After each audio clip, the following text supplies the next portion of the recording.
March 3rd, 2026 meeting of the Camden Select Board. Our meeting is being live streamed on YouTube at Town of Camden, Maine. And if you wish to participate remotely, you may join the Zoom webinar at the link that is on the webpage on the agenda, and you will be given admission by the administrator of the meeting.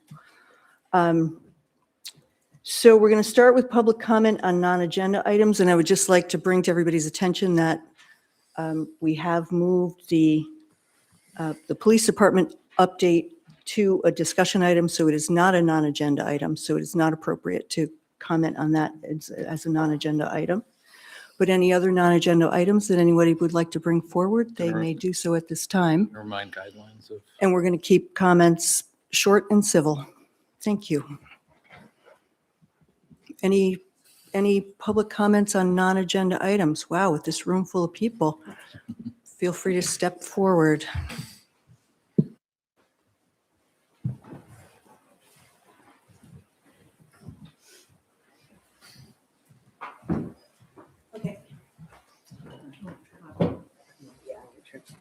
Okay, my name is Bobby Oxton, and I am a Camden resident. And I just wanted to just say a few things about sort of the last few meetings. I think most of the select board has a fundamental misunderstanding about the public comment about non-agenda items sections of these meetings. Residents are allowed 3 minutes to speak on an effort to inform the select board about issues of concerns. As Chriso pointed out at the last meeting, this is not a dialogue. Select board member or town manager responses are both inappropriate and out of order. It is up to the select board chair to enforce that. It is also not an opportunity for the select board or the town manager to be defensive or tell residents that why they are wrong. Pointing out that we disagree with the town manager is not a personal attack, and it's not the role of the select board chair to silence residents. You need to listen. You have upset a lot of residents, business owners, and people who work in the community. I'm not debating the decision of the Camden Police versus Sheriff's Office. I'm pointing out that continuing to deny the residents a means of voicing their concerns is wrong. Hiding information to avoid criticism is wrong. Making a secret decision solely because you have the authority is wrong. At citizens meetings on 2/26, one of the themes raised was that people miss the annual town meeting and they feel like the select board is not holding the town manager accountable. It was embarrassing to see a line of people stand up to voice their opposition to appointment of the sheriffs as interim police chief at the last select board meeting, only to see a reliable 3-person block vote against their concerns regardless. It was another instance of a decision having been made in secret and hearing the concerns of residents only being a box-checking exercise. The residents of Camden are getting fed up, not over any one issue. This is not about the dam, 39 Main Street, paid parking, or the police force. It's over all of the attitude of the select board and the town manager. You're collectively not doing your jobs, and I'm not seeking your response. I'm hoping you will listen and consider what I have said. And lastly, I just wanted to point out that last Wednesday morning around 4:30, there was an accident on Bayview Street, and dispatch was called by Pembe, I believe, for the person that was in the car who had a head injury, and called the tow truck driver. When the tow truck driver got there, after dispatch was called, he was there alone and was asked to please clean up the accident. And when he called to tell them it was an actual rollover, not just a car on the side of the road, as it was called in as a car on the side of the road. And when he called to tell them that it was an actual rollover, he was asked to just take some pictures, and no officers responded. And this was between the time of 2 a.m. and 6 a.m. when Knox County Sheriff is supposed to be, my understanding is, watching over Camden. This just seems crazy to me, and it was during, and so I don't even understand how that's even really working. So anyway, I just wanted to note that. Thank you. Anyone else wish to speak on a non-agenda item? Seeing none, we will get into. We have one more. Oh, I'm sorry.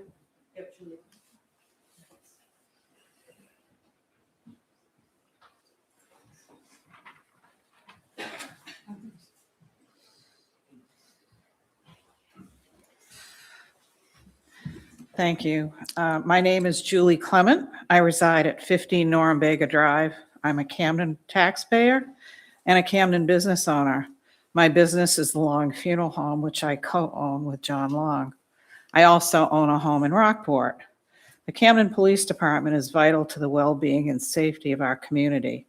They provide public safety, security, fight crime, perform investigations, are first responders, offer community support during times of need, and enforce laws and traffic control. For the town to even think twice about eliminating Camden PD, it would be a Point of order. huge. Yeah, Point of order, Madam Chair. This is an agenda item. this is an agenda Moment is for item coming non-agenda. up. So we May I had, speak, please? we had We'll have time clarified, for agenda items. This is an item on the agenda, and there will be time for public comment when that comes up. we had clarified it because that is the order of the, So I may not speak, in other words. At this moment, if you have a non-agenda item at this moment, that's acceptable. Typical. Thank There you. will be public comment on the agenda item at that time. thought we had made that clear. Okay. Let's go on to approval of minutes. If there are no one else wishing to speak on a non-agenda item, we'll go on to approval of the board minutes from February 17th. One item should be noted in the minutes that's not currently noted in the minutes. Mhm. It is not currently noted that it was a 3-2 vote on the sheriff's department. That There's- piece is left out. There's actually a fair bit of discussion missing from that item. There's no comments made by me. There's a few pieces, including the final vote. So we want to have a more expanded description Yeah, of the, something in the transcripting didn't come through, but Mhm. notably to Chris's point, the actual vote is not recorded. right? If we can see revised minutes next session. Okay. That makes sense. So can I have a motion to, Motion to table the approval of the minutes from February 17th. Second. I'll second that. any further discussion? All those in favor? Well, any further Okay. discussion on that point? What is our current process? I understand we use AI for the initial transcription, but is it a process failure somewhere around the line that is not being reviewed effectively prior to the submittal? I don't know what the process is, so maybe Yeah, we I can don't- get clarification I'm on not- that so that we don't have these sort of issues ongoing. Is there a second look at it after, after AI? Yes. Yeah. What is the process, I guess is my question. AI doesn't get everything right all the time. Janice does uses AI as the basis Starting and then edits it. But the discussion about the minutes is one that happens perpetually, and the pendulum has swung between too much information, not enough information. They've gotten different guidance from different select boards and different people over the years. So I think it's always going to be a little bit of a moving target, and that sometimes we won't know until it comes back to us what we felt was really necessary to have more or less. I've noticed they've started trending toward putting a lot more information in the minutes.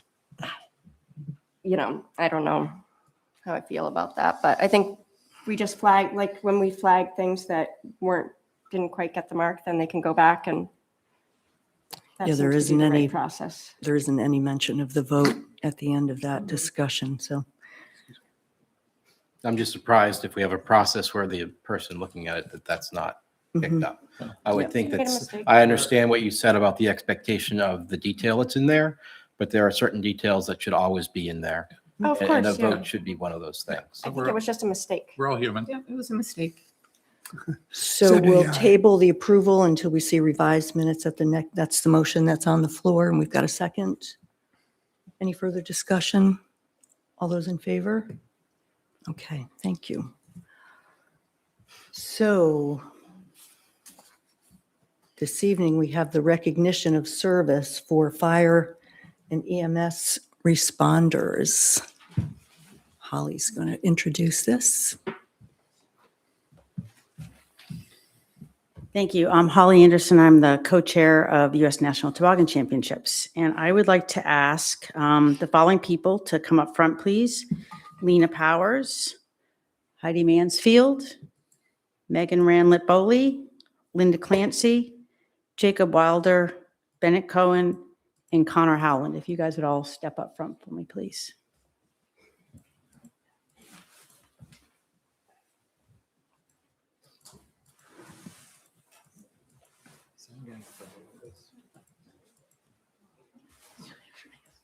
Here, come on up and you can block us. That's totally fine. In front of them. It's all about you. It's about you. It's not about us. Backs to them are They're okay. being very polite. But, Okay, so I've written a few things for you guys. God bless the first responders. Well done to those who were there to help. As a healthcare provider myself, I'm beyond proud of the individuals that jumped in to save a precious life. No matter how much we all like to compete, bicker, and banter with each other, at the end of the day, we're all a community together that cares and has love for one another. In the days after the 35th annual U.S. National Toboggan Championships, I sent a follow-up email to all 1,078 racers. Many of them only raced on Saturday and so missed Sunday's finals, awards, and importantly, the cardiac event that struck down one of their fellow racers, vying with their team for a winning trophy. The quotes I just read are just a few of the many responses that racers sent me after learning what had happened. On behalf of the Toboggan National Committee, I stand before you to formally recognize your efforts as this year's first responders from Camden Fire Department, Northeast Mobile Health, and Ragged Mountain Ski Patrol. Over the years, we've had bumps and bruises, a broken bone here and there, and one serious accident when two toboggans unexpectedly collided. We've never had a medical incident as serious as the one that we had this year, and I'm beyond thrilled to be able to say it had a happy outcome.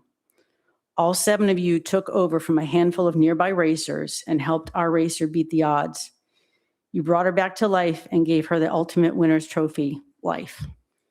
As a small token of recognition and appreciation, I have for each of you a custom-made trophy, the kind our racers willingly fling themselves 400 feet down our ice-filled toboggan chute to win.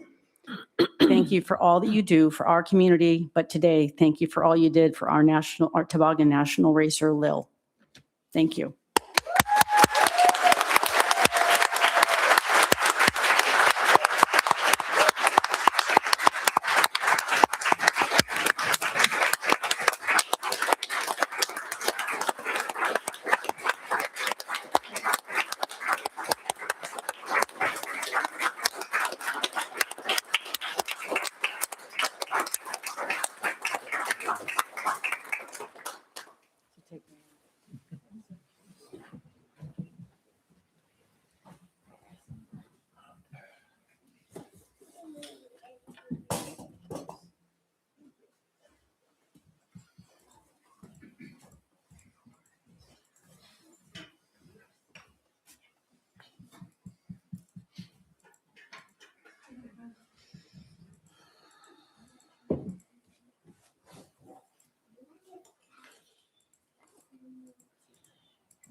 Thank you very much, everyone.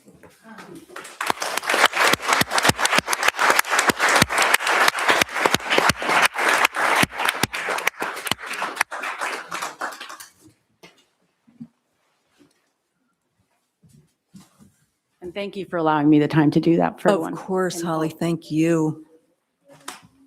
That was amazing. I think there's some other thanks as well. These folks did a remarkable job, but they wouldn't have been able to do that without the support of Audra, the select board, and the voters who support the fire department's budget. So thank you all. Thank you, Chief. I appreciate that.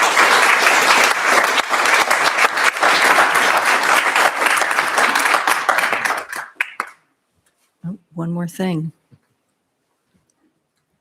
Uh-oh. Oh.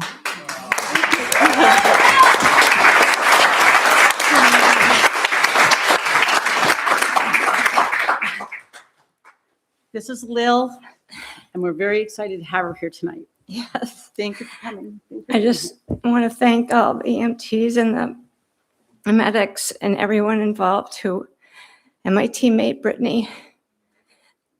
for all the ones involved in saving my life. You guys were relentless, and I'm so glad. I had a few bumps in the road last week, but I'm slowly getting better. So if you don't know me, I like to bake, so I will be bringing I'll be bringing baked goods to your fire station.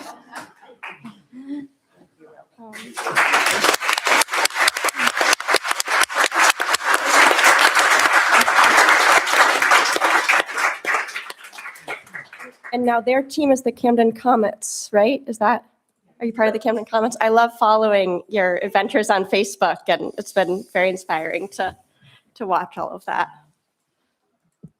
Okay, we're going to all go home now.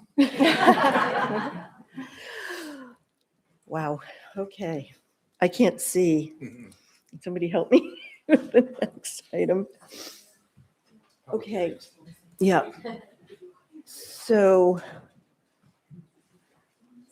we've got public hearings on a couple of liquor licenses for establishments with under 5 years. Mosaic at 3131 Elm Street for renewal of a Class A restaurant liquor license, and Whitehall at 52 High Street for a renewal of a hotel liquor license. And it appears that everything is in order in the packet. The way that a public hearing goes, if there is anyone here to speak in favor, they're welcome to come up now, or anyone who wishes to speak against these items. Seeing none, I'll turn it to the board for any further discussion or a motion to approve. These are both renewals, so we've seen them in business Yeah. before. Yeah. Motion to approve. Okay. Second. Any further discussion? Seeing none, all those in favor? Okay. Do we want to give anybody a Yes. second so To that they clear. can feel Sure, like of they can course, leave yes, without- yes, take your without, time. Yeah.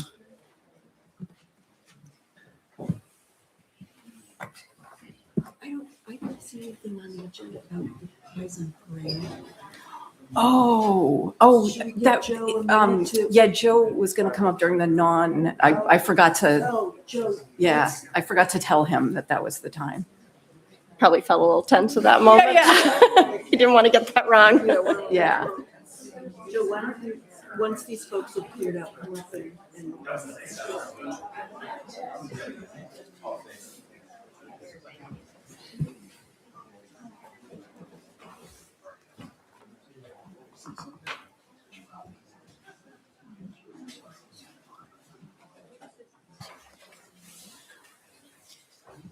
Thank you so much.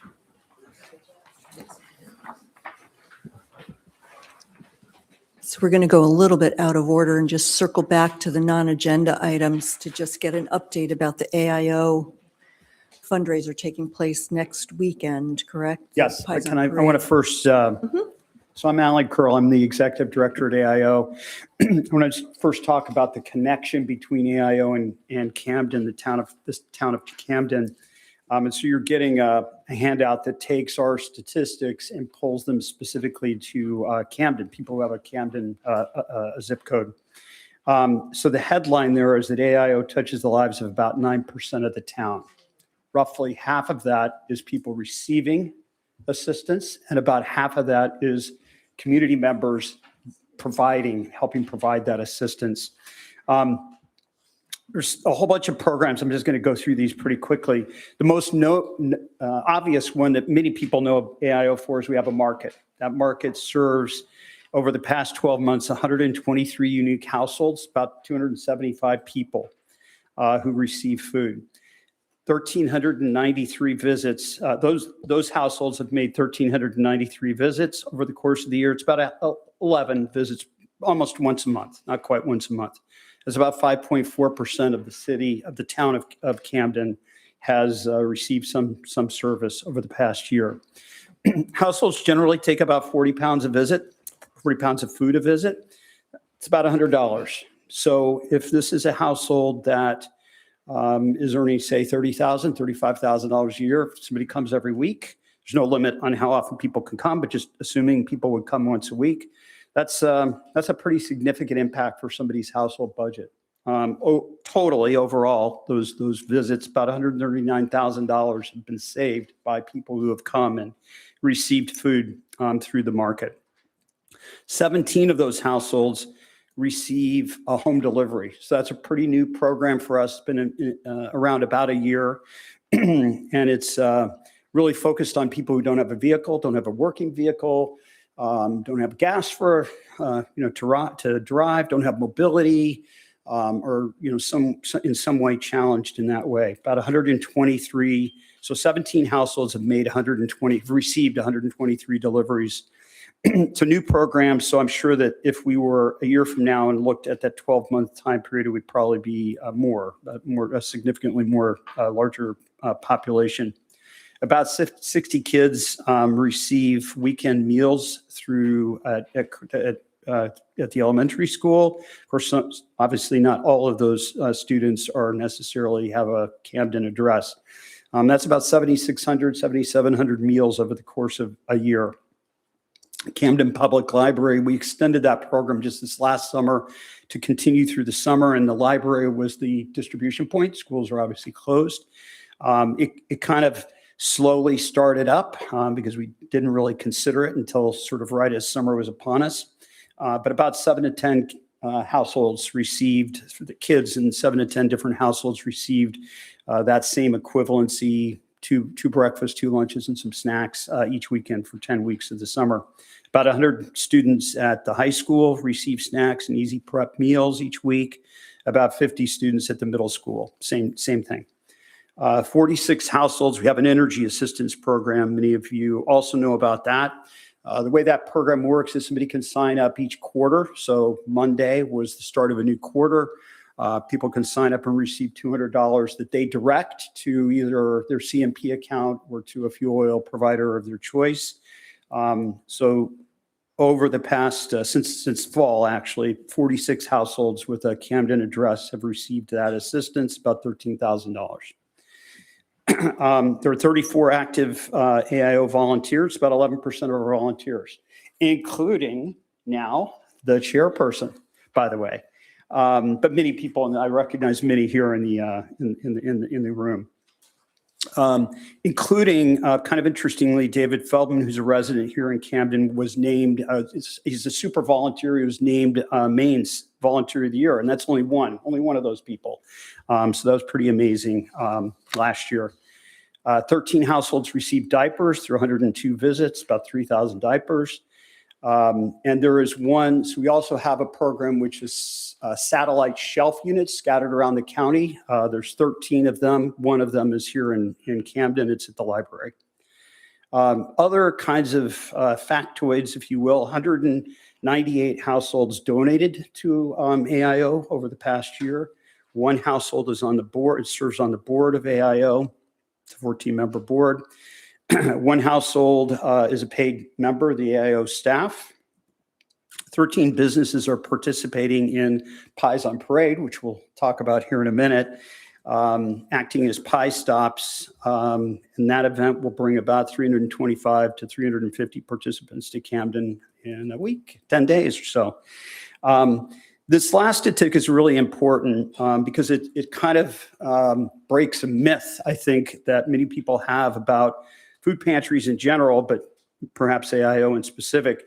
80% of the Camden market of the people who are served, of that 275 people, those people who are served are 59 and younger.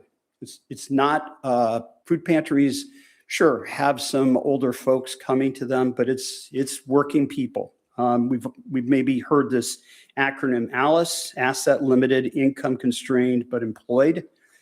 That's no doubt what many of that 80% fall into that group. They're working, but the cost of life is just too much for what they're able to earn. And so this is just a little demographic breakdown of the population that comes to AIO. I think the only one other thing to, I think, leave for you is that so there are 8 different food organizations who are all append to Good Shepherd Food Bank in Knox County. AIO is the only one that serves the whole county, so we're agnostic where somebody comes from. And although it is Knox County focused, people regularly come from Lincolnville, people less regularly, but still come from Waldoboro. Back in 1820, when county lines were made, I don't think necessarily people at that time understood the routes and the travel that people would take. And so nobody has ever turned away, but it's only about 2% that comes from outside of the county. And I think for this group and for Audra, we always want to be that first line. When somebody comes for general assistance, ideally, you're able to save your general assistance funds for big things, right? House fires and, loss of whatever. Send them first to AIO. We're there. I think we've done a good job of creating a really safe place. People feel comfortable coming. Of course, everybody has our main pride, right? And that sometimes gets in the way, but it's a safe place. It's a friendly place. People can feel like there's somebody there who's going to help them. We're going to figure out how to help somebody rather than how to not to help somebody. And so I offer that. Please make sure, maybe it's an addition to, but always make sure to say, hey, have you been to AIO? They may be able to help you. And we would gladly do that. I'm going to shift gears. Can I talk about Pies on Parade? So first of all, thank you. Thanks to the community for supporting AIO. It's amazing. It's amazing. Great place. I've been there now 2 years in my role. And we would never be able to do it without, the support of many great people, many people in this room. So thank you all. Can I talk a little bit about Pies on Parade? So we have this event coming up. Many of you have been around in the community a while, know about it, called Pies on Parade. It's, if you aren't familiar with it, it is not a pub crawl, it's a pie crawl, but the concept's similar in the sense that, please have one. Pass along, thank you. It's as I alluded to earlier, there's 13 businesses here in Camden who are going to be acting as pie stops. And since we kind of re-energized it, so it went for about 16 years, and it was a victim of COVID as an event, and we restarted it up last year. And it's similar to what has happened in the past, but a little bit different. So today it's not as centered on the inns as it was in the past. So many businesses are involved. And we added Rockport and Thomaston respectively there's 2 different days. So Camden and Rockport are together on Saturday the 14th, and Thomaston and Rockland are together on Sunday the 15th. And it is such an incredible community event. People have been pent up all winter. They're out on the streets. When can those 13? What other day of the year of a weekend of the shoulder time of the season on a weekend day, 325, 350 people going to go into a business? Not often, anyway. And yet, this is an event that brings people out. It's incredibly good vibe, good feeling. People are having fun. Who doesn't like eating pie? People are going from place to place, walking. They're either with friends, family. You see people run into others they haven't seen all winter. It's a fun place to actually meet people because you're kind of moving sort of together as a group, and you're entering a place, and somebody in front of you is having pie, and then you have pie, and you're kind of standing there eating. And the first place that you go into, you don't necessarily notice the people that are there. By the second place, you sort of nod, and by the third place, you're talking to each other. And it's just a really good vibe, kind of an event. So I pass these out to everybody because if you haven't got your tickets yet, please get them. Last year we sold out. We haven't sold out yet, but I'm cautiously optimistic. Last year in the last week, about 40% of the tickets sold. So we're coming on to that time period where they'll go fast, I hope. But please get your tickets. So it's $25 for a day, or $45 if you're a real glutton and want to go for 49 places of pies. You can do that too. But all of those funds come to AIO, which is it's an incredibly important event for us. It's one of the few events where, I spend most of my day every day. Will you please help us?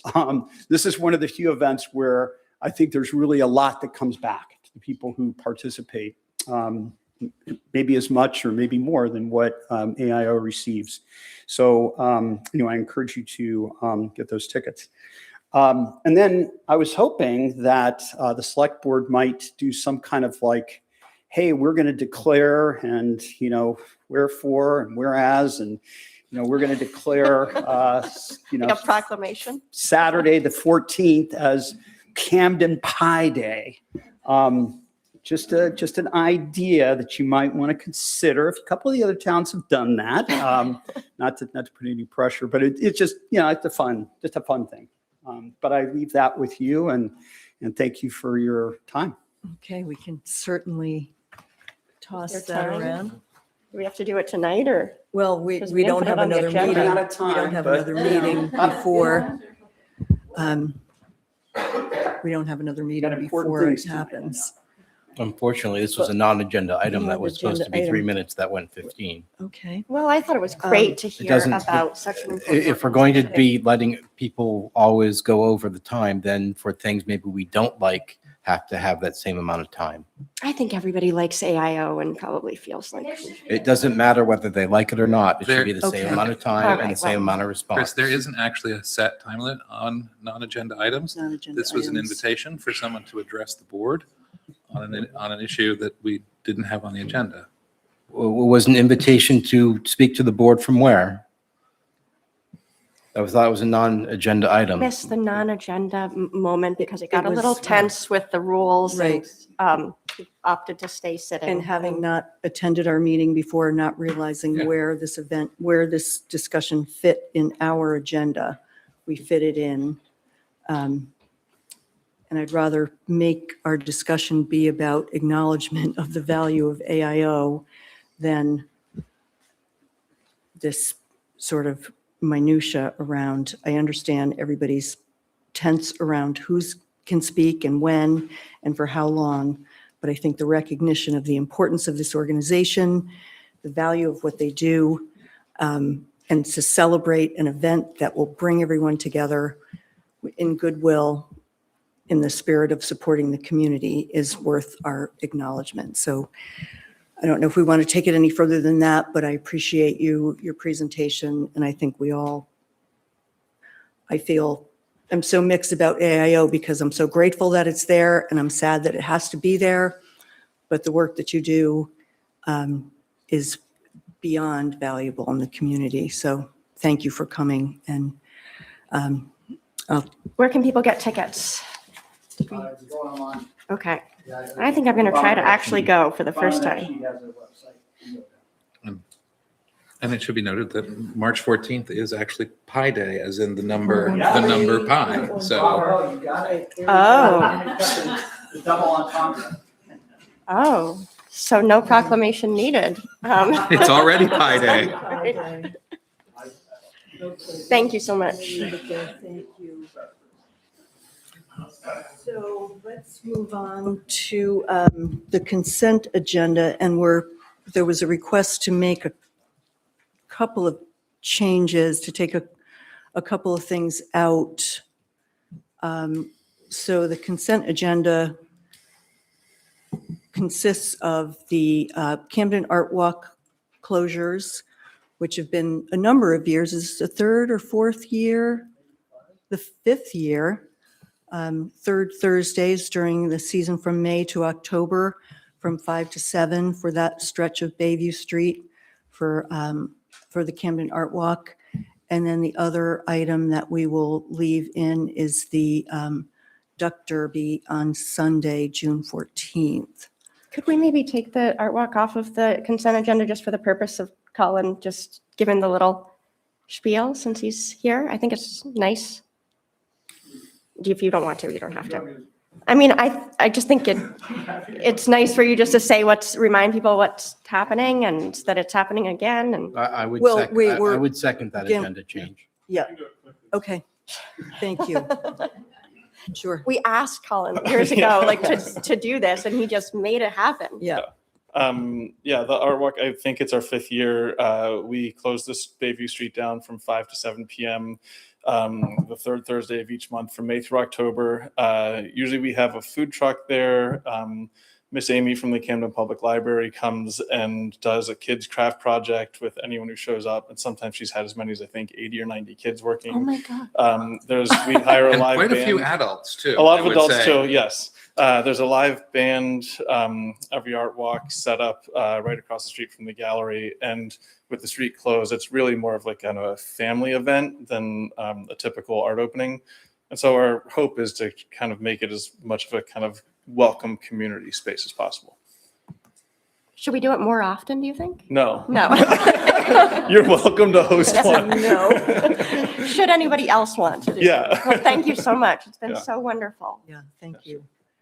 So, so Art Walk and Duck Derby are on the consent agenda. Well, I think Can the art we walk came approve off. this? as soon as you talk about it, it. Okay, it- okay, it- okay. we're- You're Disappeared going to from the make my consent head agenda. explode tonight with all its Processing procedural new stuff. stuff. It's so fun. But can we, all right, we're going to. I'll make a motion to approve the art walk request, street Second, closure request. Okay, and Duck Derby is on there as well. So No, those I were- think- Duck Derby's on consent agenda still, so it doesn't Yep. need a motion. It's not a Okay. motion. so just all those in favor of the art walk. Art walk. Okay, that was easy. So the only thing remaining on the consent agenda is the Duck Derby, and seeing no discussion, we'll approve that. And then, so we're moving the St. Patrick's Day road closure of Mechanic Street down to an I'm discussion. We had a request from Ken and Chris to move that. So we can put that as a discussion item, or Where we need to because it'll have to be decide. action because we're going to need Exactly. to decide. Yeah. And then the Central Maine Power pole permit for Rawson We're going to Avenue. table that, right? I just think we need a bit more information of what that is. Okay, so should we have a motion to So moved. table that? Or- Second. Any further discussion? Does that disrupt CMP's timing or anything? Is there a need I mean, for it to be I happening think there's today? some questions about what that project is and why they need a pole and what other projects they're doing and how does that play in with what CMP's projects in town are, And the information in the packet was pretty scant. and kind of confusing. Yeah. We've and kind often of- wanted to know, like, an inventory of all the poles that they have Yeah. and who owns which poles is the Right. biggest thing. And it Right. seems like an opportunity for them to tell us which poles they own. So we'll take that out. It doesn't seem like an emergency urgent project, so. Okay, so we'll table that and we'll move the St. Patrick's Day down to an action item. So, Oh, all the way to the end Well- of the, is there anybody here to talk about the? no, I can for for, out of town, so we asked me to. oh, okay. He might be able to zoom in also. Okay. Let's not, Should we do that now then, rather than, since Colin is here and just, seems like the right thing to do. yeah, Susan, isn't CMP installing that pole in a couple weeks? well, that's what I wondered. Took off the agenda regarding the poles. What is it? I thought they're installing. That's what I thought. I mean, that's what I thought. They, So tabling it's not going to do anything. Well, it's they gonna- still need the select board to approve the, So they can't install it until. right. Right. they've got a lot of other work to do too, so Where are you moving that to, Susan? next week, Table. next We're time. tabling it. We're taking it off of tonight's agenda. Altogether. Mhm. Okay. Thank you. Okay. Let's do the Mechanic Street closure. Do you want me to just give like a little background? Sure. So for St. Patrick's Day, Eight Bells Pub wants to close down just the short section of Mechanic Street right in front of his property. He has live music from noon till I believe 8 p.m. Under a tent that's going to be put up over his parking lot, and he's selling tickets. There's going to be 2 food trucks, I think, on the street, and the bar will be open, and there will be drinking within the premises of just on the property of the bar, and I think this road closure is from 10 a.m. to 9 p.m. to sort of set up for everything. He made sure that there's access to the driveways and the roads all around. There's a driveway right across the street that is still accessible with where the road would be closed off. And then the Knox Mill is also accessible. Since he's opened, he's become a real gathering place for especially the people in the town. So this is kind of, obviously for an Irish pub, St. Patrick's Day seems like a easy way to celebrate kind of the appreciation he's got. So it's sort of like a thank you to the town to have a St. Patrick's Day party at the pub. And there's a detour plan, I see. Right, and Have the police looked at that or anything? Or I think it's great that they're doing. I mean, So- fire is signed off, Public Works has signed off, and police have signed off on it. But I'm open to, Yeah, no, I have some reservations about it. Mechanic Street is a major thoroughfare, and the alternatives are Route 1 and Alden Street. But I don't see what good closing Mechanic Street does. What benefit does anybody gain by closing Mechanic Street? What is it going to be dancing on the street? Well, the food will be out on the street, and I think he's sold 300 tickets already, and so the idea is that it would be space for it to spread out, so people could be inside or outside the tent, and like to have a bigger space for the party. Safety factor, I would imagine. Yeah, Mechanic Street it's not like Bayview Street closing for 2 hours with the great public good, not just to your gallery, but the children's events and the other shops along that stretch do benefit, and the whole town benefits. In this case, we're closing a section of the street with 5 parking lots. I mean, there's going to be constant traffic.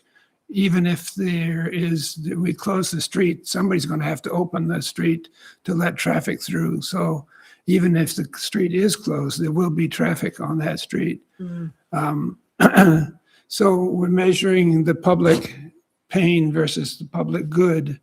And I think closing Mechanic Street is going to be a far greater hassle for the public than closing Bayview Street for 2 hours. Closing this for, what is it? It's for one day. It's a Tuesday in March. So I think the idea was like, the comparatively Bayview in the summer to Mechanic in March. It is a busy street for the town, but it's, in this off season. Yeah, well, it's a school day too, and there's school buses that use that section of, this is the first time I think we've ever had a request for a closure on Mechanic Street. And it seems to me that the annoyance factor is much greater than the public benefit gained by this. I would suggest to you and to Tom that give it a try this year without closing the street, see how it goes, and see if it really is that big a deal, and then come back next year. anyone else on the board? Is it going to be, or is the public going to be able to walk through there? Yes, Or is there's the ticket thing, you actually need a ticket to I- walk through the?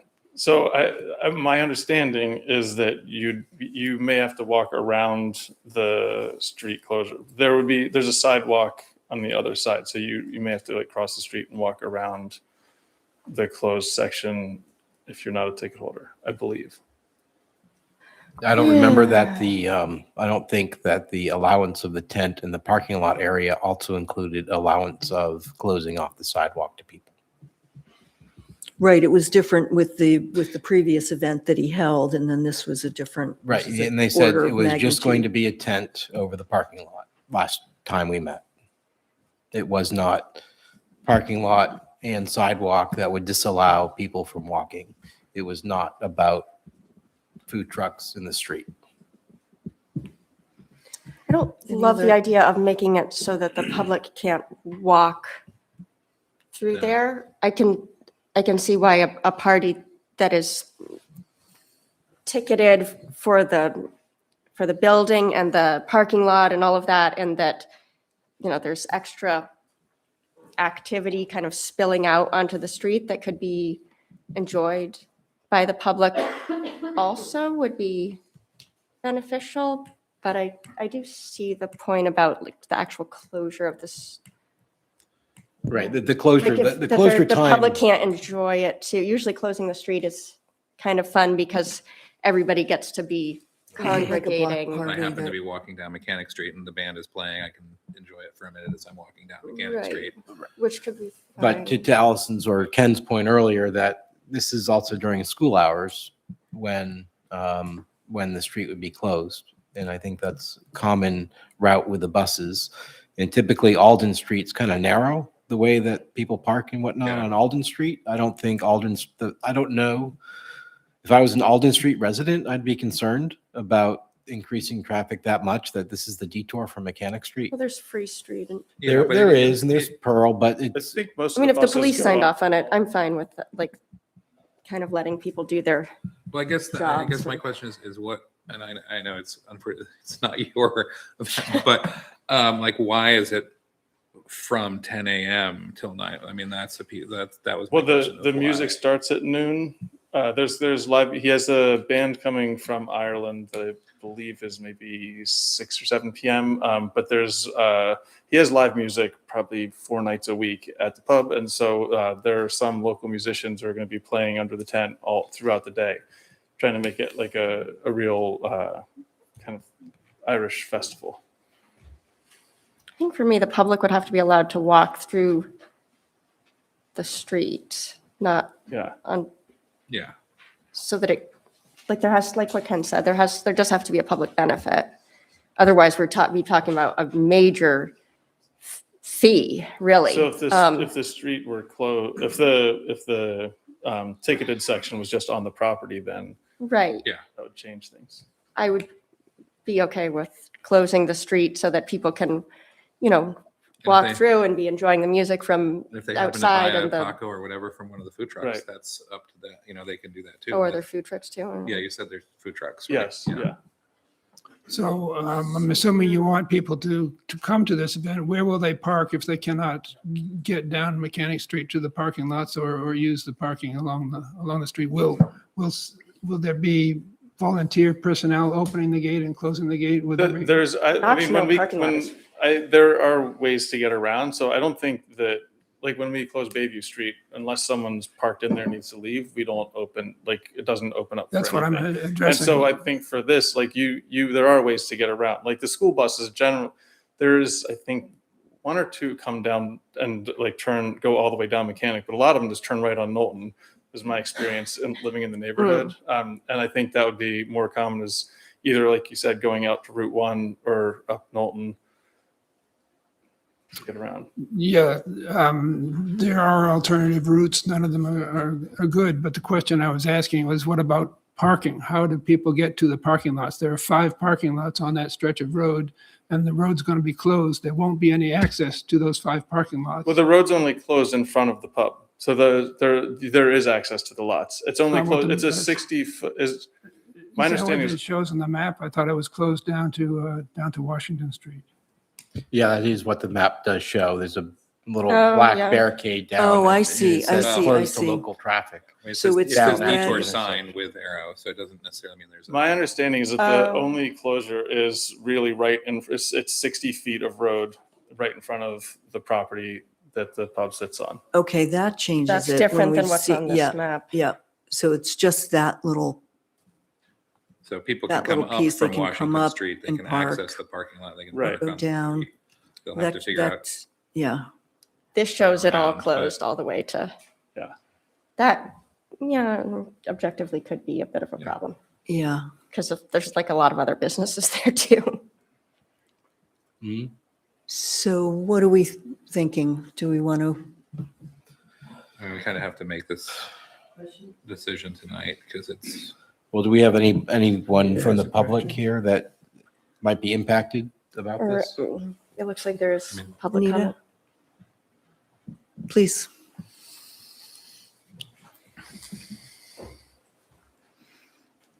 I love festivals in town. I think it's great. But I do agree with the questions about having a private business close. A busy street is a major street, not a small street. I'm wondering whether it could be single lane or sort of a practice. One of the things we've talked about in town is the idea of bump outs to slow traffic and to enable stores, say cafes, to have tables on the street, and even occasionally as an experiment. So perhaps there could be a compromise where there could be one lane or a portion of a lane or the area where parking spaces are be closed and still enable traffic to go by. I also agree that the parking lots are in that area. I'm not clear on how you clarified that cars can get in and out of the various parking lots. So I think, Yeah, it appears that you will be able to come up Mechanic Street to access those parking lots, and then the closure will happen just at 8 Bells itself in front of the property. The chart isn't really clear on that, but it's much smaller than what it appears to be. in terms of the width of the street, Oh, No, I no, don't- no. I'm seeing a close to local, yeah. close to local traffic, Yeah, I mean, road closed sign. I don't know the difference between the red and the black, but if it is that whole section, that I would be. think I tend to agree with is it for the entire town or is it for ticket holders? And it's also important to think about precedent setting with regard to closing major streets, traffic streets, not, I consider Mechanic a major street, as I do Washington, Mountain, Elm Street, Yeah, Main Street. Indeed.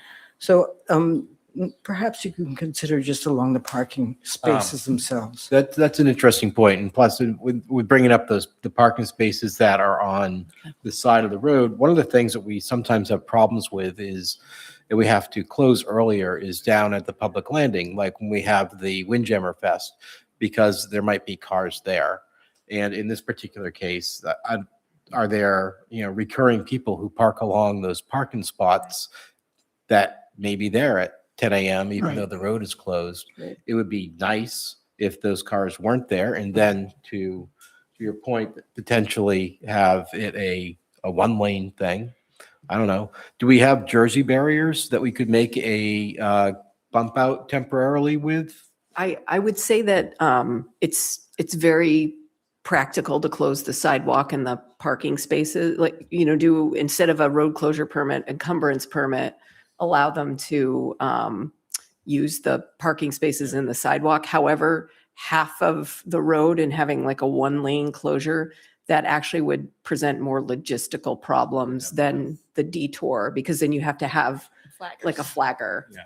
No, that's So- where it seems to me that it's their first effort. I know they've got a lot of people coming, but it seems that just using the sidewalk and parking spaces would be a better, But if you block off the sidewalk, that's, well, it's only on Very- that side. So Yeah, the they'd have other to side- just in detour front of pedestrians the- around Yeah. that area. Yeah, just Wait, in people front can of the still, people restaurant. can still walk through. Force the middle schoolers out into the People street can still to, walk through the oh, right. that I sidewalk. think we should yeah. The activity is focused on the property. To me, that seems, We do have a fee for renting, for at least. for renting, the- using the spaces, yeah, Parking spaces. that seems a better. So let me summarize where I'm at. Mechanic Street is a major road. It's not like Bayview Street or Central Street or where else are places? Yeah, Atlantic Avenue. Yeah, I think we're looking And it's a to, number of hours. It's not a 2-hour stretch the way Bayview Street is. So I would recommend that the 8 Bells try it for a year without closing the street, see how it works out, see if their numbers are what they expect, see if the crowds are what they expect. I mean, this event is 2 weeks from now. The weather's going to be very much like it was today. So are you okay with using the sidewalk and the parking spaces in front? if it were to be blocked, allowing that amount of spillover and not actually closing the street, as Audra mentioned, that it would create more issues if we had one lane, but if the parking spaces and the sidewalk were, So the street will be open to it would traffic. be open to traffic. There probably would be. I mean, it, There's already a fee for that. Like Right, that that's just happens a- all the time with construction projects and we have no Right. involvement. Right. Yeah, that's Um, just, They And just have then, to pay the fee. you know, and- and then maybe if it grows into this really great community thing, then we make, you know, maybe the Jack gets involved and all of the businesses on Mechanic Street get, like, not trying to create. Yes, I would like to Oh, see yeah. more public. A more good. public commu, and then it makes sense to talk about. So as this stands now, it's not a permit request in a form that would require a fee. But if we're shifting it, would we need a new application that That would would? just be through, No, it just We could wouldn't just- come to us, but I know we have somebody that wants Yeah, to say something. in somebody the else back. wanted to say something. Was there a hand? had a quick question, but Camden. And this is just a question. It is in 2 weeks. I'm just pointing out that Yeah. the timing is. Right, right, so we have there's to not make a enough decision time for- tonight. If- They got approval from 3 people, the police department, Right. the town garage, right, or whatever, and Public someone Works. else. And I can't remember who the other one Fire. was. Fire, police, I'm and just public curious who works. from the Camden PD signed off on it. Like, if all those people, they must have been thinking about the logistics of it all or whatever. So I was just curious about that. Mike Geary, Chief Farley, and Public Works. so with the thought, I'm a little confused on what would close? Is it just the parking lot and just one side of the street parking spaces? And They- then they the would- the lanes would same- stay open to traffic? The street would stay open to traffic. They would book out those parking spaces the same way that a construction or other, their plan is to use the parking lot already for their tent and stuff. And then it would be contained on their property and they wouldn't close the street. So in a way, the food trucks, if they were pointed towards the parking lot for the people, that would be some bit of a natural block as well. Right. Yeah. With the length of those trucks. So you're saying, keep the street open. Right. And is there anything that we can do to encourage reduced traffic, like a local traffic only sign or something like that, to say, we'd rather you detour over here to keep it away, Mhm. but have it open? You know, I can see the point. You know, we've complained about speeds of people on Mechanic Street in their cars, et cetera. And we don't want to create oh shoot, the select board knew about this, that there'd be a Right. large number of people, and then we had an incident as a result. So I can understand why they would want to close it, but could positioning of the food trucks help to keep it contained to that side of the street while the other 2 lanes are open? And the other thing I would wonder It's like is, some public property. would we be able to keep people from parking on the downhill side of the street during that time? Again, just to make the street a little bit wider, to maybe block off those parking spaces in that same stretch so people can, again, go Mhm. wider around. Mhm.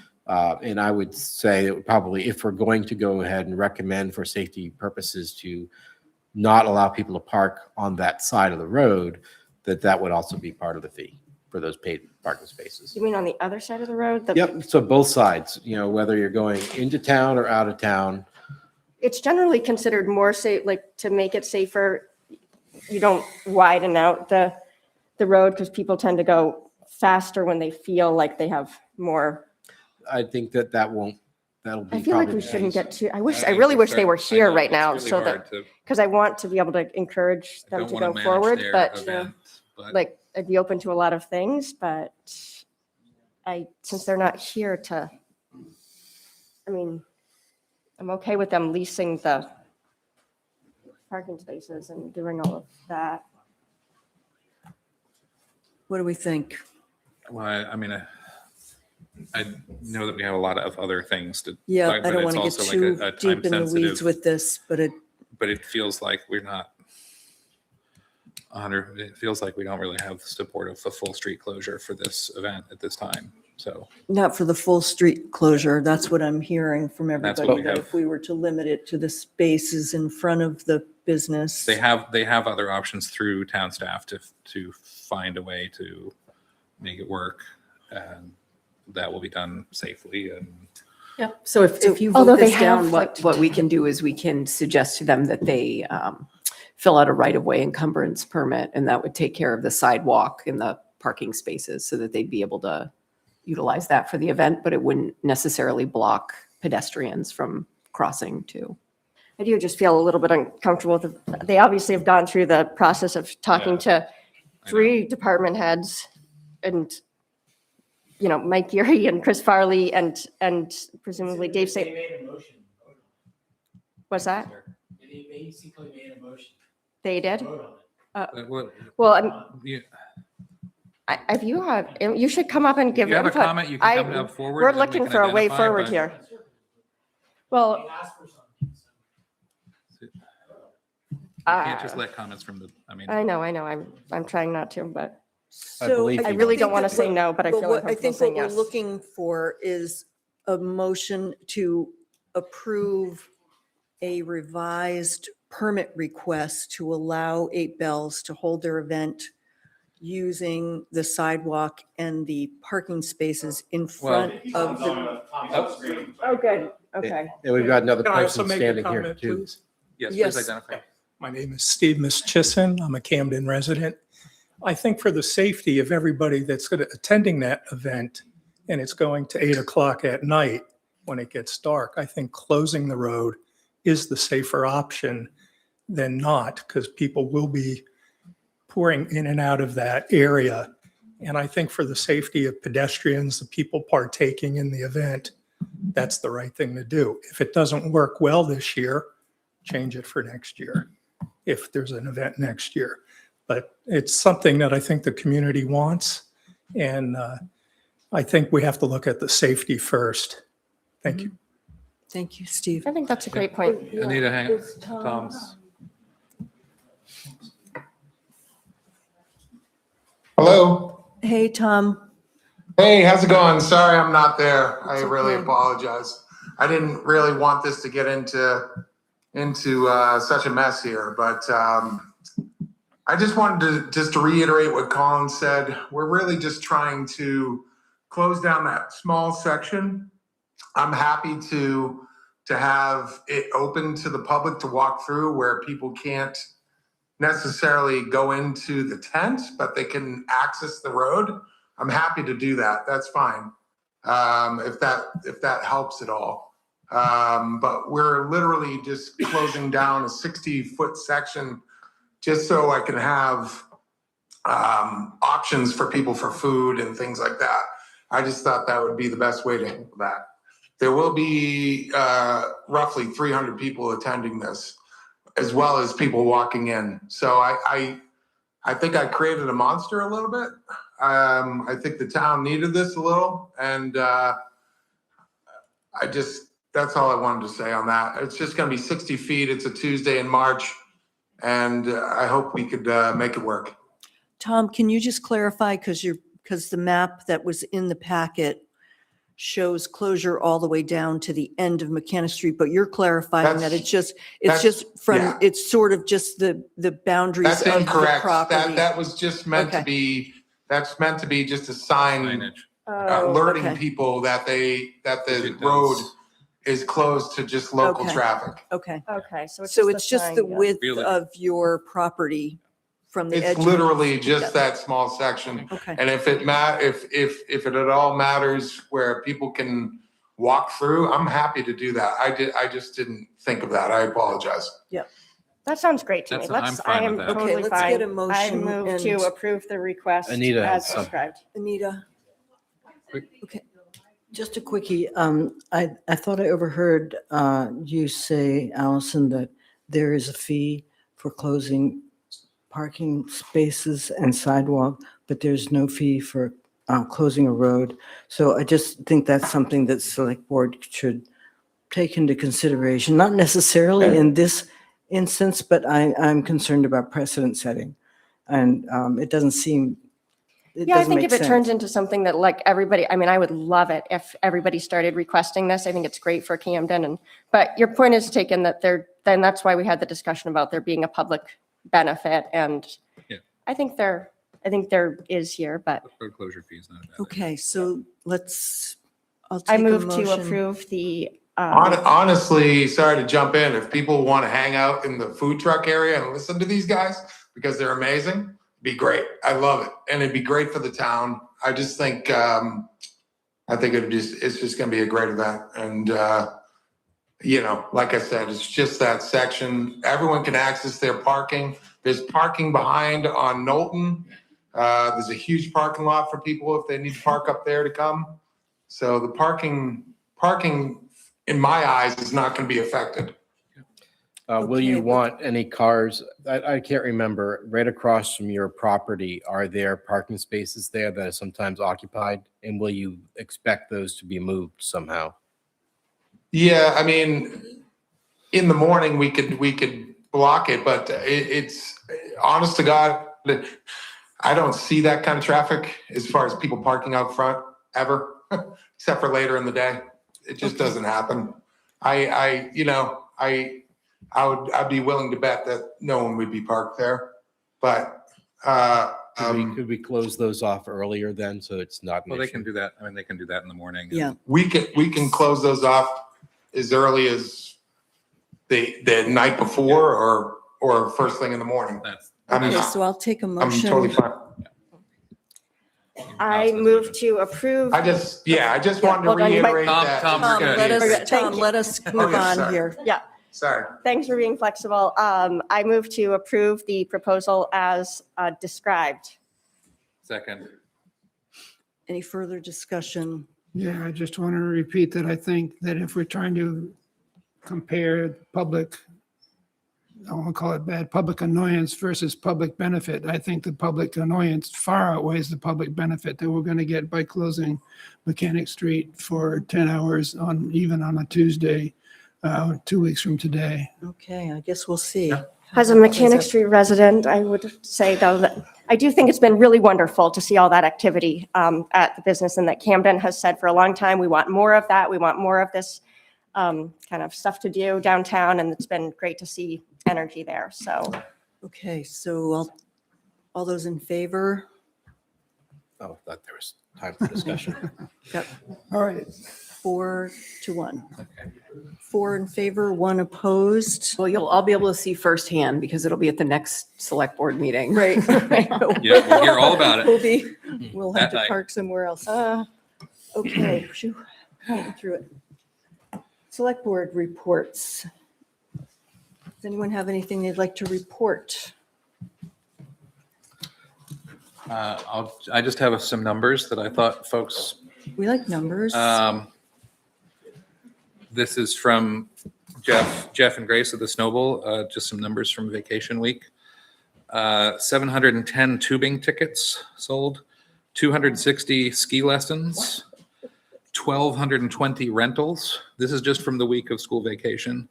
And 3,432 day tickets were sold in that week. And of those, 550 are non-Maine residents, which I think is a pretty significant number. oh, that is kind of interesting. And things are still going strong out there. And they are It's going for amazing. another 2 weeks and through March, depending on what the weather enables. And the snow is phenomenal out there. So Did they share with you any ideas on how many days open? I know the goal usually is 60 days. Well, Did they I mean, happen the to goal share? right now is what they've committed is through definitely through the second weekend of March, and then from there on, Right. weather dependent, and that will get us the numbers. But I was wondering how many days open are I they? don't know. didn't. You I- don't know. I don't have That's those. fine. I was just curious to see what the school vacation impact was, because it was such a all perfect It was weekend. perfect, And- perfect, perfect. And I thought that 550 out of 3,400 non-Maine residents is a pretty compelling. Thank you. It would be Anyone great if it else? could stay. I don't know if you're the direct we're- line we're- to the powers that be, Trust but I would trust love, me, everybody is pushing for I would love for it to stay open longer. as much as we can, as much as they can, as much as the staff. And Anyone so- else have anything to report? I just have something. It's really more of a non-report, but I do intend to attend the parking meetings. In this particular Yes. parking meeting, did not receive an invite because I did not attend the prior one. But I do appreciate that when meetings go out or they're scheduled, that all are informed to allow opportunity for everyone to attend. Mhm. In this particular case, I think it was darn close to maybe after the meeting started. There was a change so somebody else could attend, but I did not have that opportunity. I would like to attend, though. I wasn't able to attend the meeting either, and I was quick to notice that Thank you you. weren't on there and just looking out for you. I appreciate that. That's actually what drew my attention to it. Okay, thank you.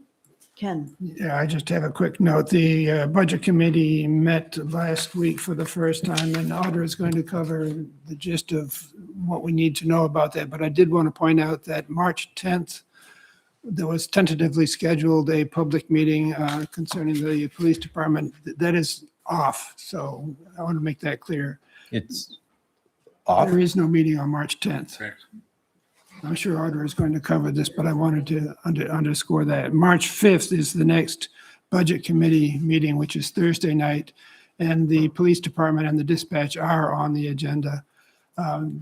Following the discussion of the Budget Committee, I believe they're going to open a similar format for non-agenda items for the public to speak for roughly 2 minutes at the beginning of that. Is that your understanding as well? Sorry, I was looking at the Zoom. It looks like, yeah. Would you repeat the question you had? The non-agenda that the item. Budget Oh, Committee- yes, for the budget committee meeting. Budget Committee will allow or welcome public in a format similar to this for a limited, I think 2 minutes was the suggested time. Why is the town meeting canceled and who canceled it? I think that's going to be part of the, We'll be discussing that later in a bit.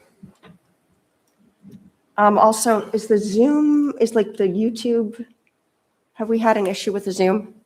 It says that we were signed out. Is the YouTube like still? I just, Yeah, I it don't just says see sign the- in I up don't in the see upper the right-hand corner. normal YouTube live streaming. I just would want to make sure that that didn't. Okay. Okay. Okay, anything else in the way of select board reports? Allison, have you got anything? Okay. All right, we'll go on to town manager's report. All right, so a few of us have met with representatives from Maine DOT regarding both the John Street project and the upcoming Main Street Bridge replacement. So these discussions really focused on project scope, anticipated timelines with the John Street project, as well as the Main Street Bridge. There was discussion about some design considerations and with John Street, some pedestrian connectivity between the end of John Street and the Hannaford. So there's, still work that needs to be done before both projects are anywhere, or before John Street's ready to go out to bid. And it looks like the Main Street Bridge project, MDOT doesn't have it on their schedule for advertisement until at least 2028. And there are some, additional, I think, design considerations that we've asked them to look at. So they're going to go away and look at those and come back so that there's multiple options that the town can evaluate in terms of, what the design would be like and some resiliency issues that they would take into consideration, as well as some aesthetics. And there's going to be trade-offs with all of this. So, the current design, they're looking at how they reduce traffic impacts as much as possible. And there might be some trade-offs with having, a bridge where they have more aesthetic considerations or more resiliency considerations. So, once we know more about that, we'll come back and there'll be opportunity for comment about all of that. And in regards to John Street, they also informed us that there was, so it's grant funded, partially grant funded, and there's a matching contribution. And with many of these projects, once they get through the design phase and they've been able to cost them out a bit more, they find that the project is more expensive than originally estimated and budgeted for, which is the case with John Street. So we'll have to come back and talk about that because it's not going to be 100% grant funded, and they are expecting the town to make up the balance of that project. And there's multiple components of that. So, there's the sewer line that's going to be installed, and none of the portion of that project is funded by DOT. That's all the town doing that work. The stormwater line, the sidewalk, and then the resurfacing of the travelways is all a grant where there's a matching contribution from the town. So we'll need to talk about, the increased budget on that. It's something that could fall under the scope of the infrastructure bond that was approved. So there could be funds available through that. But it's worth coming back and having a discussion about it. Audra, when will we know what the basic price is or the estimate? So I think when they finish the designs, they're going to go out to bid, and that's when we'll have the best idea of what a price is. So not for that. before our budget cycle then?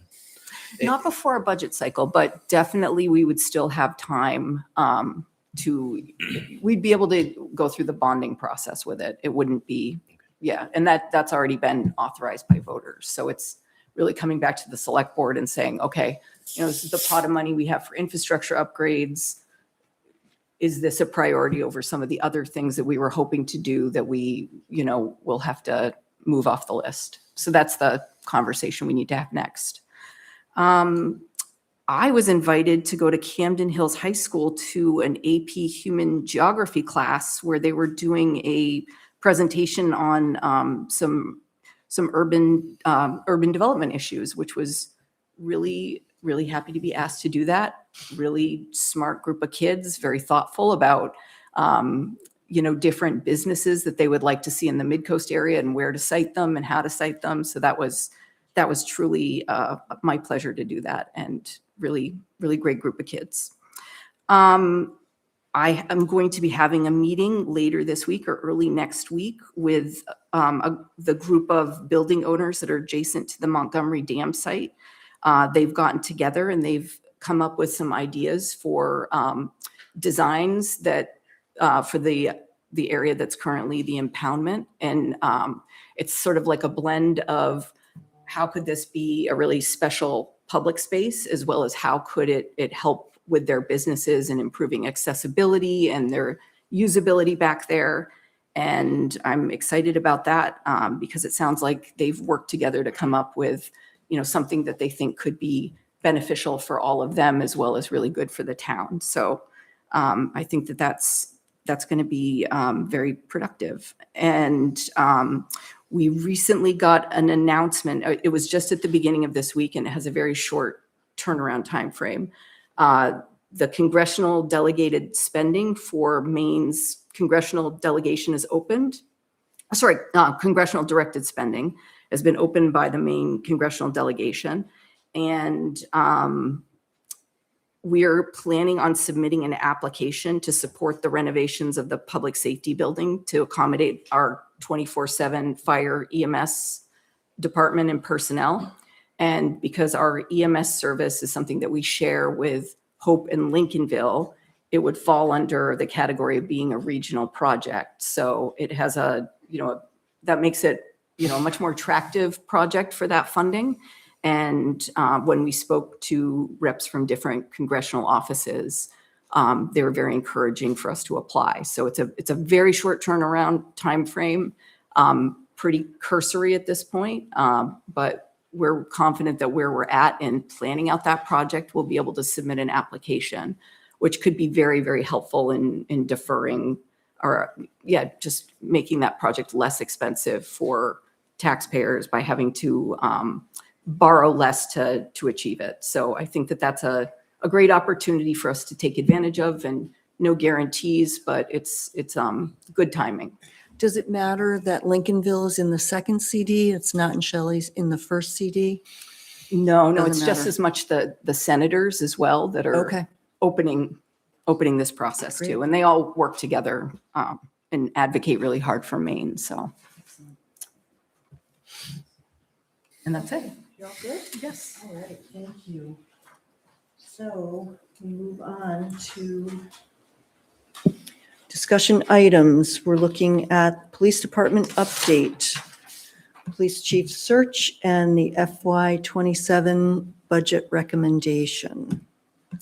So just to introduce this one, so when we developed the FY27 budget, I brought forward two different options for the budget committee, the select board, and ultimately the community to assess that had two very different service delivery models, but retain the same level of service. And the purpose of this was to ensure that the board, the budget committee, and the public understood that, there are multiple options that exist for how we deliver this service. It wasn't about advancing a predetermined outcome, but it was about presenting information and allowing the board and the community and the budget committee to evaluate it. So as town manager, I feel like it's my responsibility to analyze options, present facts, and make recommendations. And, this was really just to give two side-by-side options. But I understand that decisions about long-term service delivery models are policy decisions that ultimately rest with the select board and the community. And having this sort of conversation about a big change, particularly under the pressure of passing an annual budget, is a really difficult time to do this. And I think that, a lot of the feedback that we've gotten is that it's a lot for people to take in while we're also going through the process of trying to do the normal budget deliberations. Budget season is always, a really sort of hectic time of year because we're doing all of our normal business, and the budget process is, it's pretty intensive and time consuming. And, we're very grateful for the budget committee members who give their time to do that.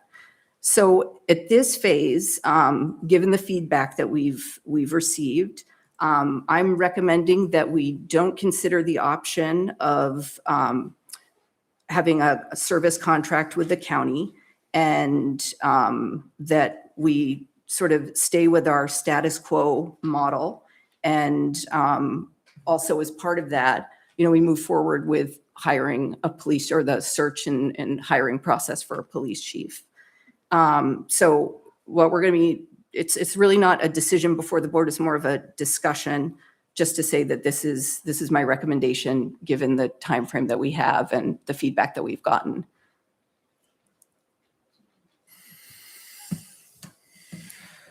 Obviously, there's a lot of enthusiasm about talking about the police department, and it does seem like it's too much to pack it in.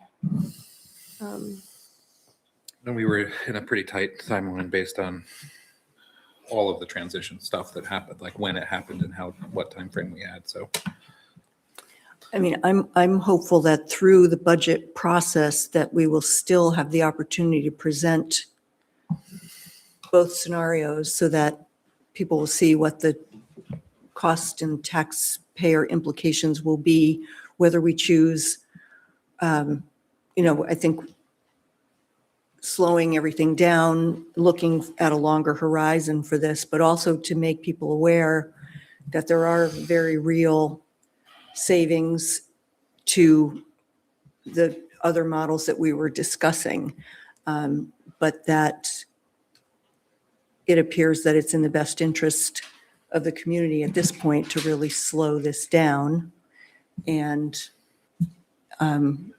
go forward. But the reality is that the budget will reflect staying at this level. There are implications to it, but it's been clear that this is the direction that feels right for us to go in at this point. So has the budget been revised? Your, Oh, thank you. Green light. Has the budget been revised to reflect this option as the primary option then? And if people go to the budget as listed on the town website, does it have the new figures? So the figures would be the ones under the department head column. And then when the budget committee goes through their deliberations, it'll be, well, we recommend that be in their column. And they might make other adjustments as they do. But I think that number currently is probably lower than what it will be because it's based on the 60% we were paying That was my It's concern not, when it's I- not because we would budget for the entirety of the police And chief's then salary and and they benefit. were reimbursing. So Yeah, in the there was like budget a line item- revenue, so that we won't have the Oh. revenue side of it. Oh, okay. I do think it's too bad that we didn't even have the interest level is so incredibly high that we haven't even had the basic discussion. And so, the main thing that I heard from the community was that I think a fear that we would be doing like what Lincolnville did, basically of just saying, okay, we're not going to have a police force and just letting the county see what they could do.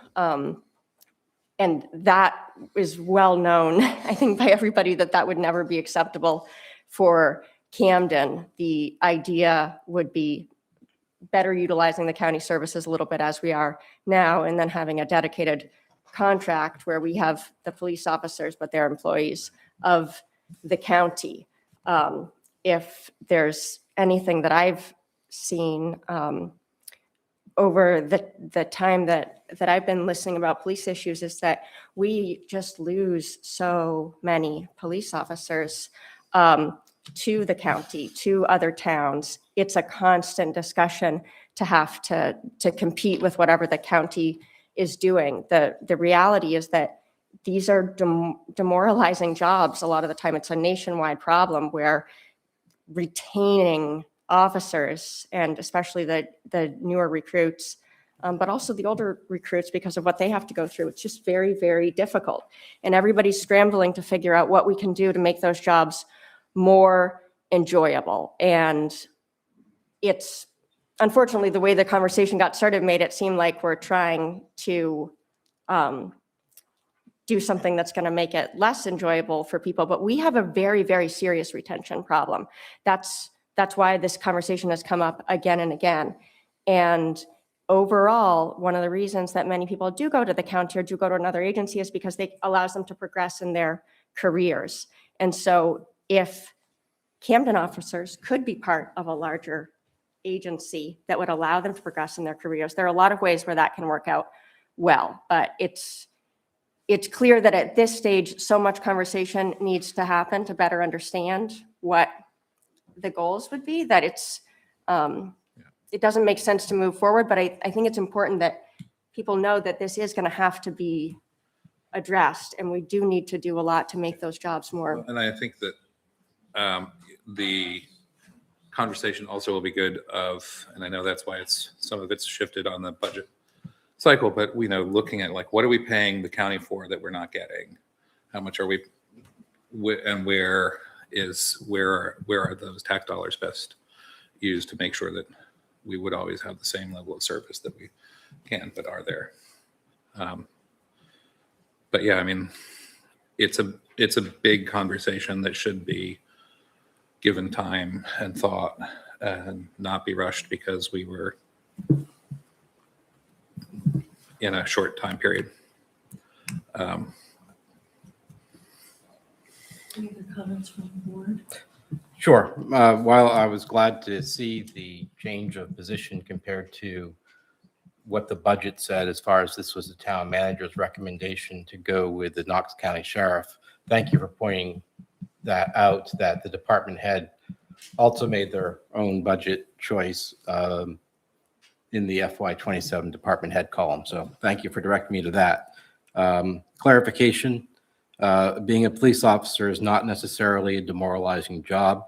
In talking with some, they say, yes, it is tougher today because of the drug influence and such. However, some people who have been police officers a long time enjoy the job because they like to help out. It is not necessarily a demoralizing job. What makes it demoralizing, and I wonder how this will affect going out for a chief, is to say, well, I don't know if this position is going to be here next year because we might do something different with the budget and then eliminate it. And I'm not sure if that would potentially narrow who might be willing to take that job. And I think that's unfortunate. It reminds me, and I'll be quick. My son the other day he works for Block, otherwise known as, people know it as Square. All 10,000 people of Block got an email that said 50% of this group is going to get cut. of 50% of the company is going to get cut. In 15 minutes, those of you who will stay will get an email that says you're going to be staying. Aaron said to me, yeah, my heart rate went up. I was worried. What the hell? I mean, they knew that there's always some of this, but this is big. He had worry and shock for 15 minutes. He found out that he was on the good side of the 50%. However, what we've done to the police officers is we've given them months to have that same feeling of uncertainty. There's a term, it's called organizational training. Excuse me. If there's time for you to talk, you can certainly come up, and we welcome people to do that, but let me finish, please. The point is, it was meaningful to Aaron, who's my son, people should know, that was 15 minutes. It wasn't 4 months. It wasn't 4 months and, oh, let's wait and see another year. What is demoralizing to people is being unsure of their position. And by being unsure if their department's going to be there, it's sometimes tough to make other choices in your life. It's the first three things of what Maslow's feeling of belonging is: food, clothing, and shelter. And by going ahead and putting in something in here that does not specifically, let's say, have Jeff Sukeforth's position in there as an option, I don't know how that would make Jeff Sukeforth feel, but I know, being in similar situations, how it does feel. It's paralyzing. It's concerning. And instead of showing support and saying, hey, we understand there's a change, there was no succession planning that was done because it wasn't a priority to do. I mean, that's bad if we didn't do that. But it shouldn't be a burden on the police officers or anyone in that organization. If we said that about another organization, I'm sure there'd be outcry to say, if things go this way, maybe these positions are at risk. I wouldn't want to be one of those positions at risk or not know. And although, yes, you're right, being in a larger organization, you can sometimes get more opportunities for increase. It happens that Chris Young, the police chief of Rockport, gave me a call the other day. Oddly enough, Chris Young worked with Jim Nolan at Troop D in Thomaston up until 1981. And Chris Young, Jim Young is his name. Both are Jim, and they both have sons named Chris. Let me finish, please.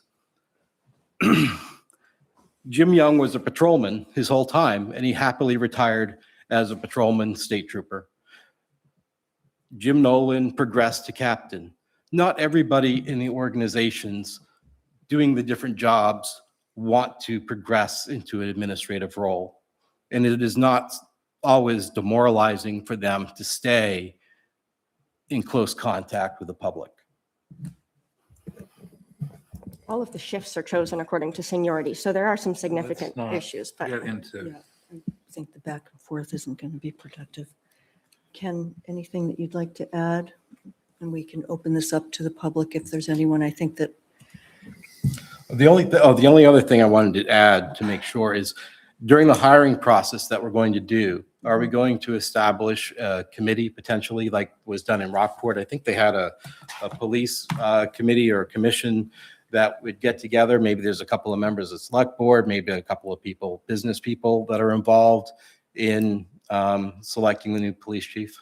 Rockport just appointed the person that was below. there was no There was committee. not there was even no a committee, discussion, no select board discussion. which Go I'm back. not saying they did the wrong thing, but they, Go back another iteration, and you'll see that there was a committee. Regardless of what Randy. Rockport did, I'm asking, are we going to do that? I think that's the next conversation. let's have that that's another conversation. conversation. When? That's the only thing that I would add, following up on what Chris just said. It is a big conversation, and we don't know what the process is either for the police chief or for the police department. So we will start with the budget process, but people need to know that there will be a public hearing. Right now, it's a blank slate. I don't know what the process will be. But as soon as we can specify what the process is, people will be reassured that there will be a process, that the public input will be welcome. Well, I think that hiring there is a protocol. you know, there's statute for hiring and who does that. That's pretty well laid out in state and town statute, so. Unless it's a promotion, but I mean, let's talk about all the different ways that can That's happen. another, Could somebody pull the mics up so we can hear 'em? It's getting bad. Sure. Okay. Thank you. I guess at this point, if there's anyone from the public who would like to react to Mark.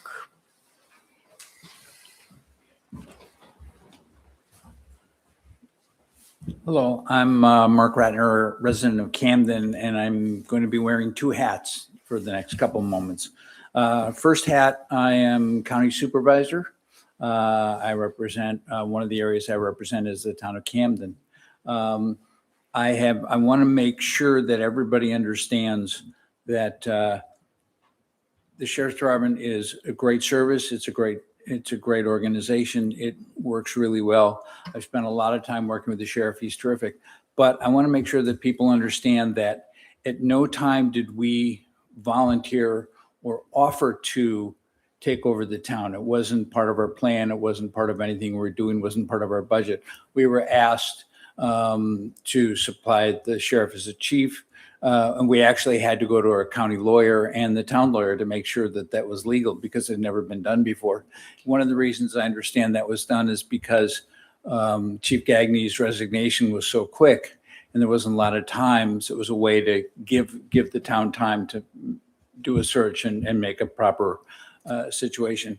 And, you know, the department and the county are always willing, we provide services and we're always willing to do that. You know, but when we're asked and it's not, we're not looking to take over anything anywhere. And I want to make sure that people were clear on that. Part of my background is public safety. I spent 32 years as a reserve deputy with the Los Angeles County Sheriff's Department. I was also an EMT there.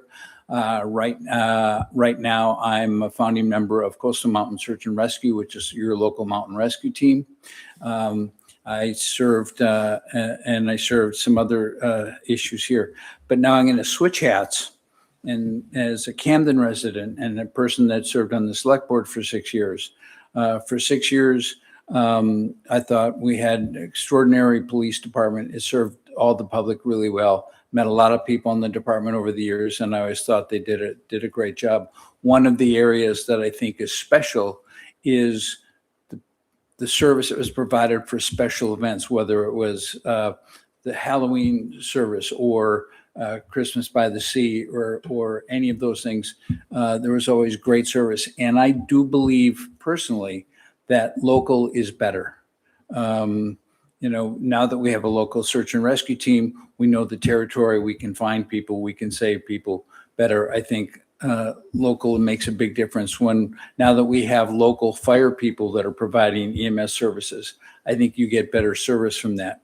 EMS and fire and police are expensive propositions, but I don't think there's a better dollar spent than the money that goes to those services. Because when it comes down to it, no matter what else the town does, when somebody needs to call 911, they need to know that the right person is going to respond. They know how to respond, where to respond.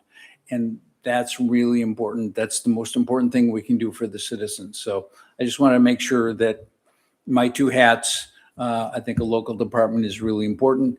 I also think the Sheriff's Department could do a great job, but we're prepared to help, but only if requested. Thank you, Mark. Can I ask him, one question about service? Sure. I mean, So someone asked me today, and I'm just not sure about this really.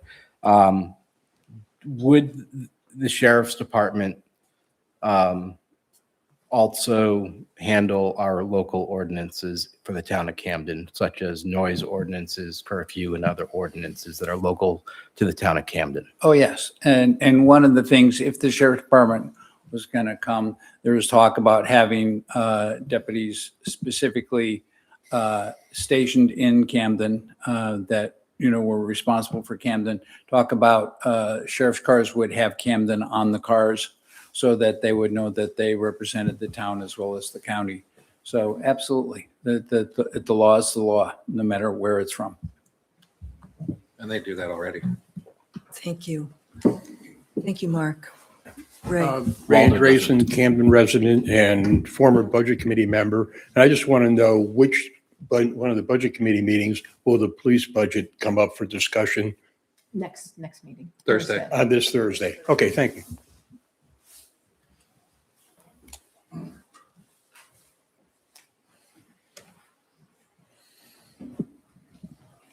Anyone else? Steve?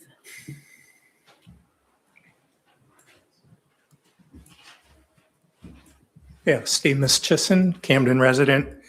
I firmly believe having a local force has so many more benefits.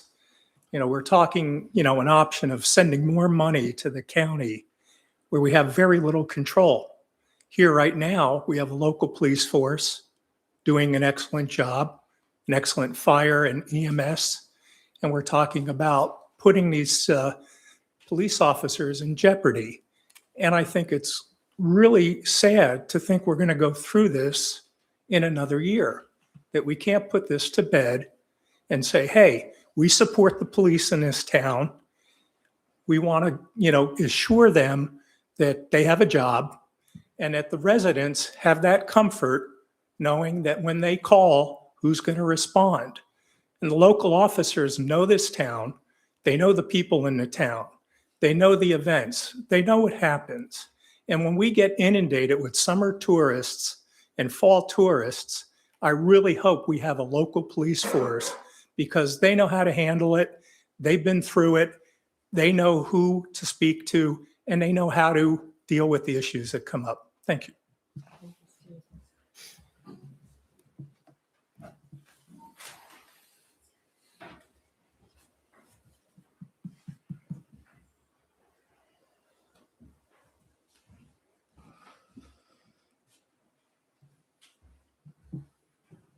Kevin DeCordray, Camden citizen.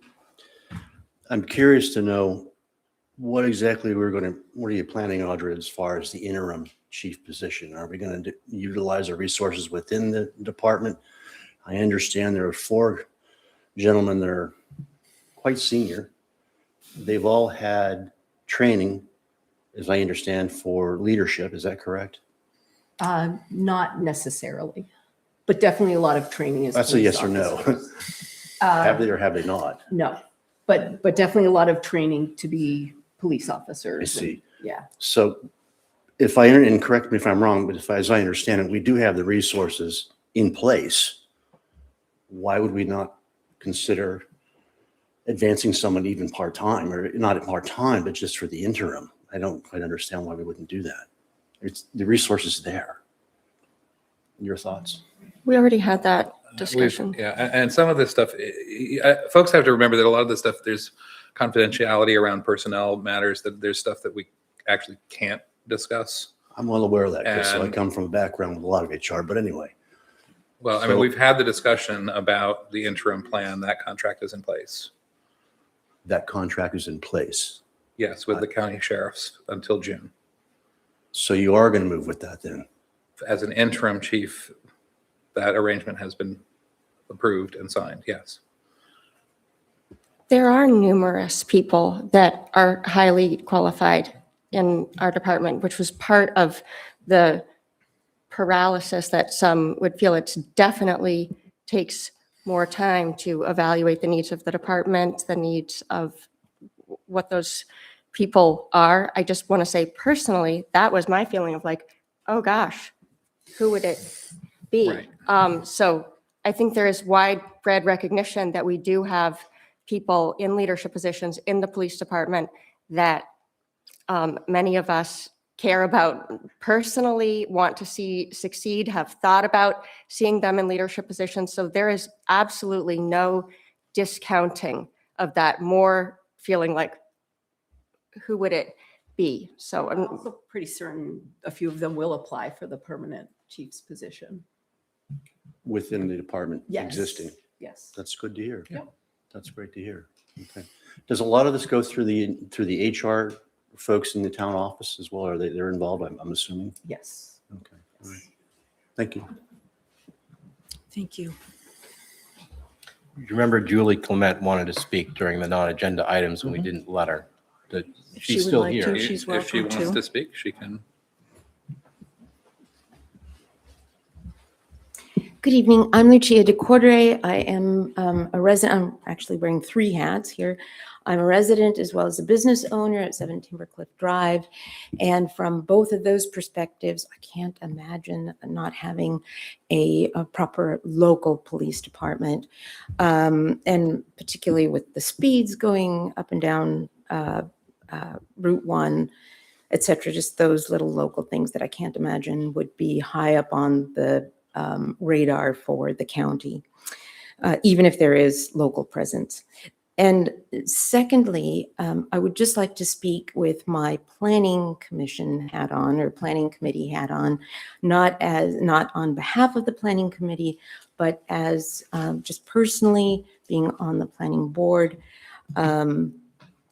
I would ask that the select board continue to bear in mind what the state has mandated, the higher densities that last year were put through on all residential districts, which potentially could give us quite a few more residents as housing needs continue to be fulfilled, as well as the planning applications that we're seeing come in as you can continue to discuss this and think about this. Thank you. It's an interesting point. Anyone else like to speak? Joanne.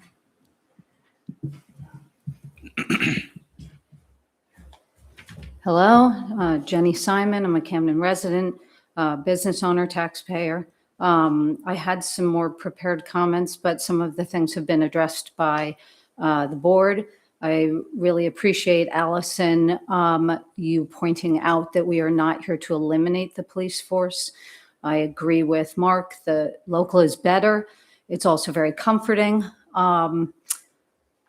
As someone who once had to call the police department, they were at my door in minutes, 2 of them. They knew me, and I knew them. They knew my property. They handled it with like incredible professionalism and grace, and it could have been a really dangerous situation. And even thinking about that now gets me. But what also bothers me is, what Chris had said, 15 minutes waiting to know what a great impact on your life is one thing, but to draw this out for months or a year is not fair to our department.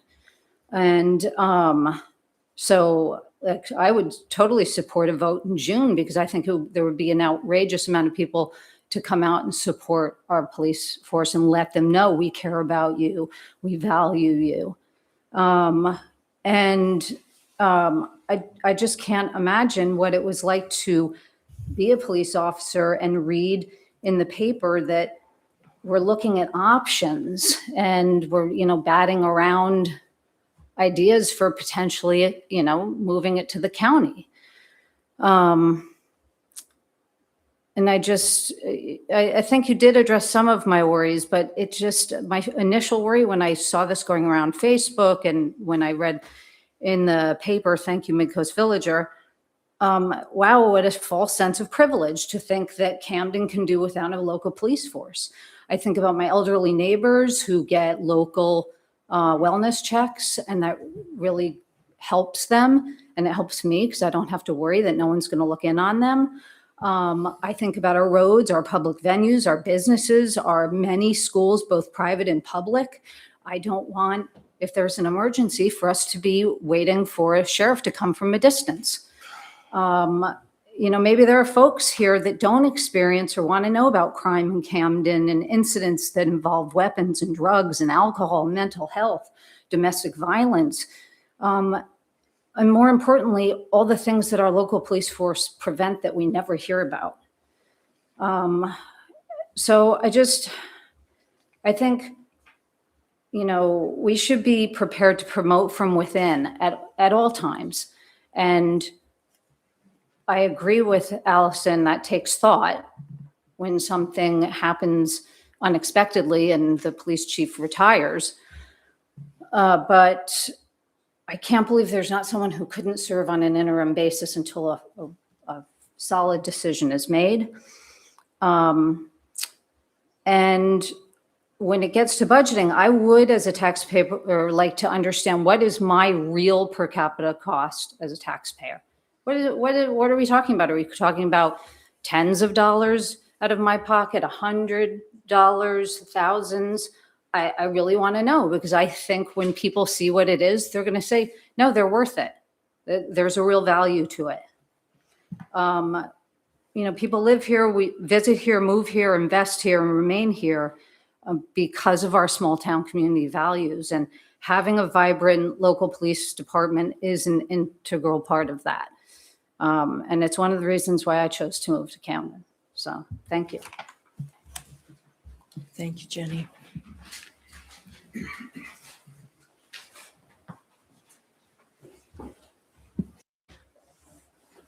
My name is Stuart Smith. My wife and I own several businesses in Camden, Maine, and I'm a resident of Camden. After we had the first meeting 2 weeks ago, and this was kind of announced and became the hot button for the town to talk about, we organized a meeting at Lord Camden Inn to talk about what we should do to keep the police department, and most specifically then the chief of police. We had over 50 people showed up at Lord Camden Inn. And we've drafted a petition to put it on the ballot that we will hire the police chief for Camden and not go out to the sheriff's department. Since then, it's expanded, or it did expand, and we're talking about going for the whole police department, go to the sheriff's department. So we may redo the petition again, or have a second petition that would talk about specifically to keep the Camden Police Department in tail as it is now. I don't understand how we can pick on one division of the whole budget. Don't roll your eyes That's at me. not what's Allison. going on, Stuart. Excuse me? He's the one that spoke to me. Well, you're the one rolling your eyes, Allison. I'm taking a deep breath because there are so many police officers that have left, that the system is not working Not the reason to perfectly. get rid of the police department, Nobody for wants Christ's to sake. get rid of the police department, Stuart. I do Certainly not want to do. get rid of the police department. I needed the police department so many times. Sometimes the order that we can have all of these conversations is not that great. The police, I have cried on the shoulder of Camden police officers, some of whom are now at the county, okay? The way we're talking about this is, The reason that we're doing this, Allison, is the way it came to the general public. I agree with that. I agree out with of that. the blue that I we're agree not with that. gonna But hire a there is police also chief. intense pressure, and maybe I think some of the lesson from all of this is that there's not as much people value things in Camden. the No, but moment I for- think there is intense. Folks, we're letting everyone speak, but the goal of this is to have a civil conversation. We are listening. We have been listening. But when it gets, and I mean, we said this last time, so like when you start making personal comments to people up here, now you're rolling your eyes at me. Crystal, I don't mean to make. You had a meeting, did you? I mean, there are many conversations that we could have back and forth right Sure. now. We're listening to your points. If you have points that are relevant to this discussion, we happily will take them on, but let's try and keep it polite. We're a small town. Mostly we like each other. Hi, Alex. She did what she wanted too. Crystal, She's recommending to us exactly what you Right. wanted. I mean, this was like a major, whoa, okay. We But are let's- listening and you're succeeding. I guess what the people are asking, Allison, is to stop talking about researching whether we should have a police department or not. It's not what's happening. I'm not crazy. That's what I read in the newspaper. Well, I think mean, the and newspaper we're was talking a about, well, let's go. gross mischaracterization. Again, I mean, there's Well, a he's lot that speaking to I know, The but newspaper didn't do a great job covering the topic. Well, I And guess we didn't my- do a great, we I didn't do a guess my great job feel- presenting it. There's room for improvement, but The Camden Police Department is very important, especially the individuals that are part of it. I'm glad to hear you say that. I'm very happy I to hear you say I was that. imagining they would all, anybody would Yep. be just rehired. It's not. I guess what we don't understand as citizens of the town is why we didn't immediately put an ad out to hire a chief of police.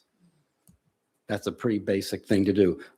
If someone leaves the Department of Works, are we going to decide to send a Department of Works? Well, maybe we could save some money if we have the county take care of all our roads. We've been sharing with Rockport. I think was I totally agree. The first thing we should have said was, hey, can we get together with you, Rockport? they and had already hire appointed another-" somebody. Well, the only did we thing I will- reach out to talk to him? We have, and maybe we still should. Let's not. I don't mean to get into an argument, but I think you we all just want have- what's best. you just have to understand why people are so upset with you. I think we all do understand that. We have Okay. heard, we have listened. No one on this board or in town office was proposing to get rid of police in town. That is a misrepresentation that has been repeated frequently. It was never the intent, but I'm actually going to quote Steve Bowen. For those of you who know me, that will be a slightly odd thing, but in his recent column, he said that this was a gift opportunity dropped in the laps to assess. And that was the intent, was just simply to say, can we have an assessment? It should have been introduced differently. I think we can own that, but it was never an intent to get rid of police. It was just a moment to say, let's take the time to look at it. And that's all we've ever been trying to do. And we've heard, we've listened, we're talking about going forward with hiring a chief. There will be a hiring process. There will be an open hiring process. Anyone from within the department or outside the department can apply. I guess what I'm looking for is that we don't get comments about this is going to be a possibility of doing this with the county ahead. And we're going to study this for the next year and a half. And we'll look at this same thing again at the next budget. So when I read that, and maybe you were misquoted, but it sounded like that's what was coming from you guys tonight. And that's certainly what was in the newspaper, is we're going to keep studying this because maybe we can save money in 2007 and 2008. So if I misread that, I apologize, but. Well, I mean, I think it's. That's okay to do that, but No, let's do let that me- with Let me just all of the respond to what you departments. just said. That we are in a dynamic environment where circumstances change. The fact that we're shifting gears at this moment doesn't mean that the discussion is not a valuable one for us to have. If there's a way to craft it so that it suits the needs of the community, maintains a level of policing service that people have come to expect and deserve, and gives qualified professional law enforcement officers the opportunity to continue to serve this community. The goals of regionalization, working with Rockport, it's not, saying tonight, oh, we can assure you that we will never reconsider the status of the police department is foolish, because things change, needs change, personnel changes. Even within the department as it stands now, it's constantly changing. And who is going to be qualified to step up and be the chief? That's going to be, it's a personnel issue. There's a lot that's confidential that we are not at liberty, that Audra hasn't even imparted to us. That's part of her role in that as our manager. So I feel uncomfortable with the notion that we have to commit to you that we will never consider this. It's just unrealistic because we're in a dynamic, right now, affiliating with the county, with the status of how things are at the county and budget and so on, it feels better to pull back and say, we're going to give the county a chance to sort themselves out. But I can't understand how it would be as if you were to make some projection about changes in your own business that we're never going to do that. It's just unrealistic. And can I? The can I county just make a response point now. that I think might be helpful. So I'm constantly told I need to bring the budget in as low as possible. I'm constantly looking at every single department and trying to figure out how can we do this most cost effectively, efficiently. I was very hopeful that when we took on EMS services, that would be something that we could work with the county to do, because I think a lot, like EMS in particular, with the way it's set up, would be much, much better served as a regional system than the way that we do it now in Maine. So I'm constantly looking at options for every single department. And I'm glad that we don't have to talk anymore about regionalizing the police department either, because I deeply care about everybody that works in that department. They're employees of mine. Some of them are friends of mine. Some of them are people I've grown up with. And that my mother was very upset about the fate of Alan Weaver because he's a neighbor. So I totally understand like the personal side to this. I have a job to bring forward options. And if people say that they don't like the option that I'm bringing forward, that is fine with me. We move on to the next thing and we look for other ways to do things. So that was my intention.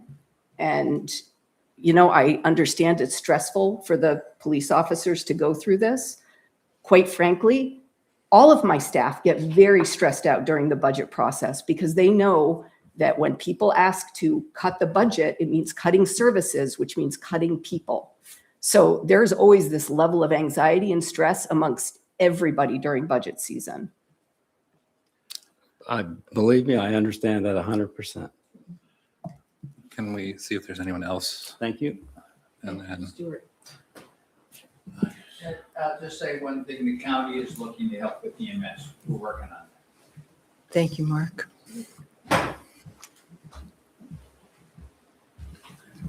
Good evening. I'm James Carmack. I'm a resident of Camden and a business owner.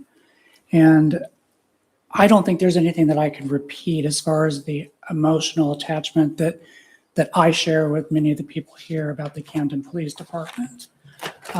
So I'm going to kind of ask a few questions in a different direction. I understand the need to look for cost cutting where it's appropriate. I'm wondering has there been an economic impact assessment done for if we do pivot away from the model that we have now? I'm thinking specifically about the insurance that business owners pay and residents pay. I understand that if we move away from the model that we have now, that residents and business owners will be paying more in insurance. It's unknown. That was the answer that I got from my insurance company. It's unknown. However, I will find out at my renewal. That was the best answer I could get. I asked multiple times. That was the well, best it's answer I also got. based on a question that's based on an assumption of a change in level of service, which again, we're not, this isn't being proposed, but what had been discussed would have been the same level of patrol service in town, just to clarify that. Insurance companies, though, are pretty specific, though. You can say, we expect that we're going to have the same level of service, but, they like facts and figures. So my question is, has there been an economic impact study to how it will affect businesses? Not economic impacts. We did speak with an insurance broker to ask that question. Is that something that might need to happen? I mean, maybe to alleviate some of the anxiety of the business owners. As Stuart said, we were in a meeting with, 50 business owners and everybody was up in arms and insurance did come up. And also to thinking about how it operates now with the police department, that was a deciding factor for why I wanted to invest here.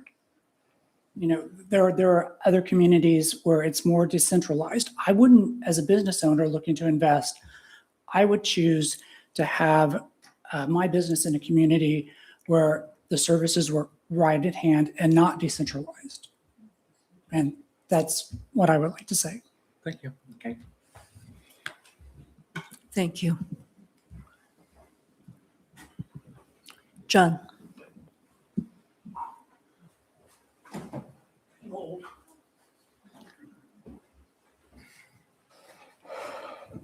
All I'm going to say is thank you for reconsidering, and let's work together now.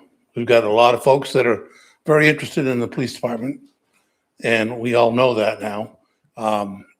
And like Chris brought up about a committee, possibly with some citizens, maybe another outside police chief, 2 selectmen, who knows, a couple people from the police department to decide on hiring a new police chief. Excuse me, my voice is going, and that's not a bad thing, I guess. But we really need to work together now.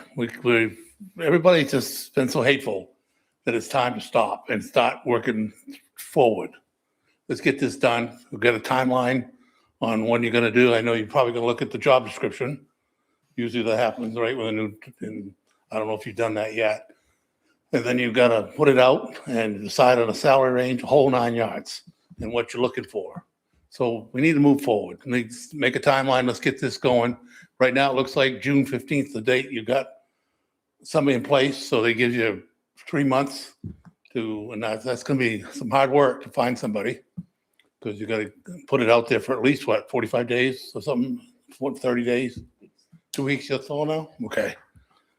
And let's move forward. And I guess one other question I have is just procedure. Since COVID, we don't put the budget committee recommendation on the ballot. It's usually the selectmen's number. They see both. They do see, but they only vote on one. Yes. The one that's the board. So I'm worried is if, are these two got to go through the system, both the budgets, one you proposed with the standalone as it is, or going, are they going to continue through the budget process? Or is it, are they ended right now? I'm recommending they end it right now. Okay, because I'm worried about it getting to the end, and you guys can change your mind. You know, three of you vote to continue with the sheriff's vote. That's it. You know, and people generally listen to what the board says. That's the way it is, because they don't know what's going on in the community. But I think through some education and doing the right thing and getting, lost my train of thought. But we need to get together as a group and work through this. And I thank you all for your time and what you do. I've been there. I know that. It's never easy. But it's nothing personal, for sure. It's just people have a very good desire to keep their police department, as well as the fire department, our public works, and our town office staff. We have some very good employees, always have. We've been very fortunate. And thank you. Have a good evening. Thank you, John.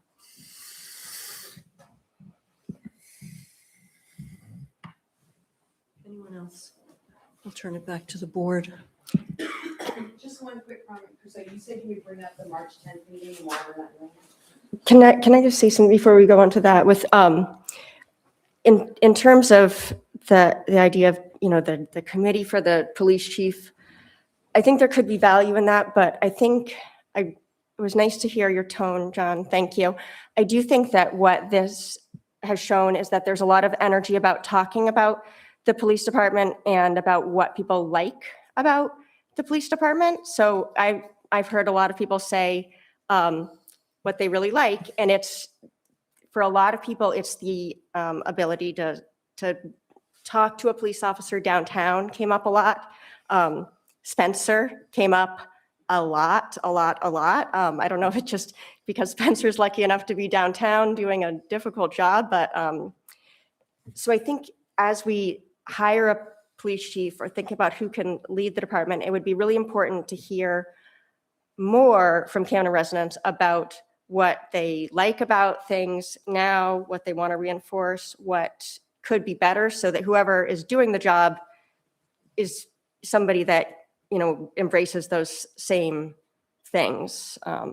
So I just think it's been a long time since we've had any kind of there used to be back when I was in high school and they were focused on keeping kids from hanging out downtown. There were all these committees to talk about how to deal with the problems and work with the police. And we just haven't had that in a long time to talk about.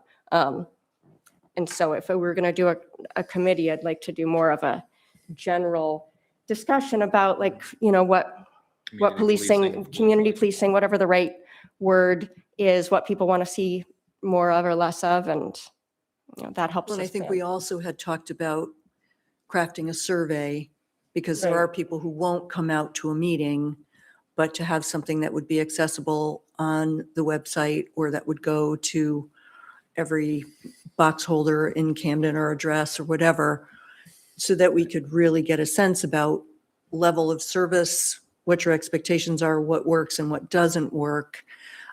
So that's part of what's been in our thought process as well, because there could be changes that we're not thinking of during this process. So that's also part of what we're thinking. And so the reason why we have canceled the meeting for next Tuesday was because we, for one, have shifted our focus, but then also that this meeting served to give people a chance to speak to their concerns. The fact that we are backing off of the,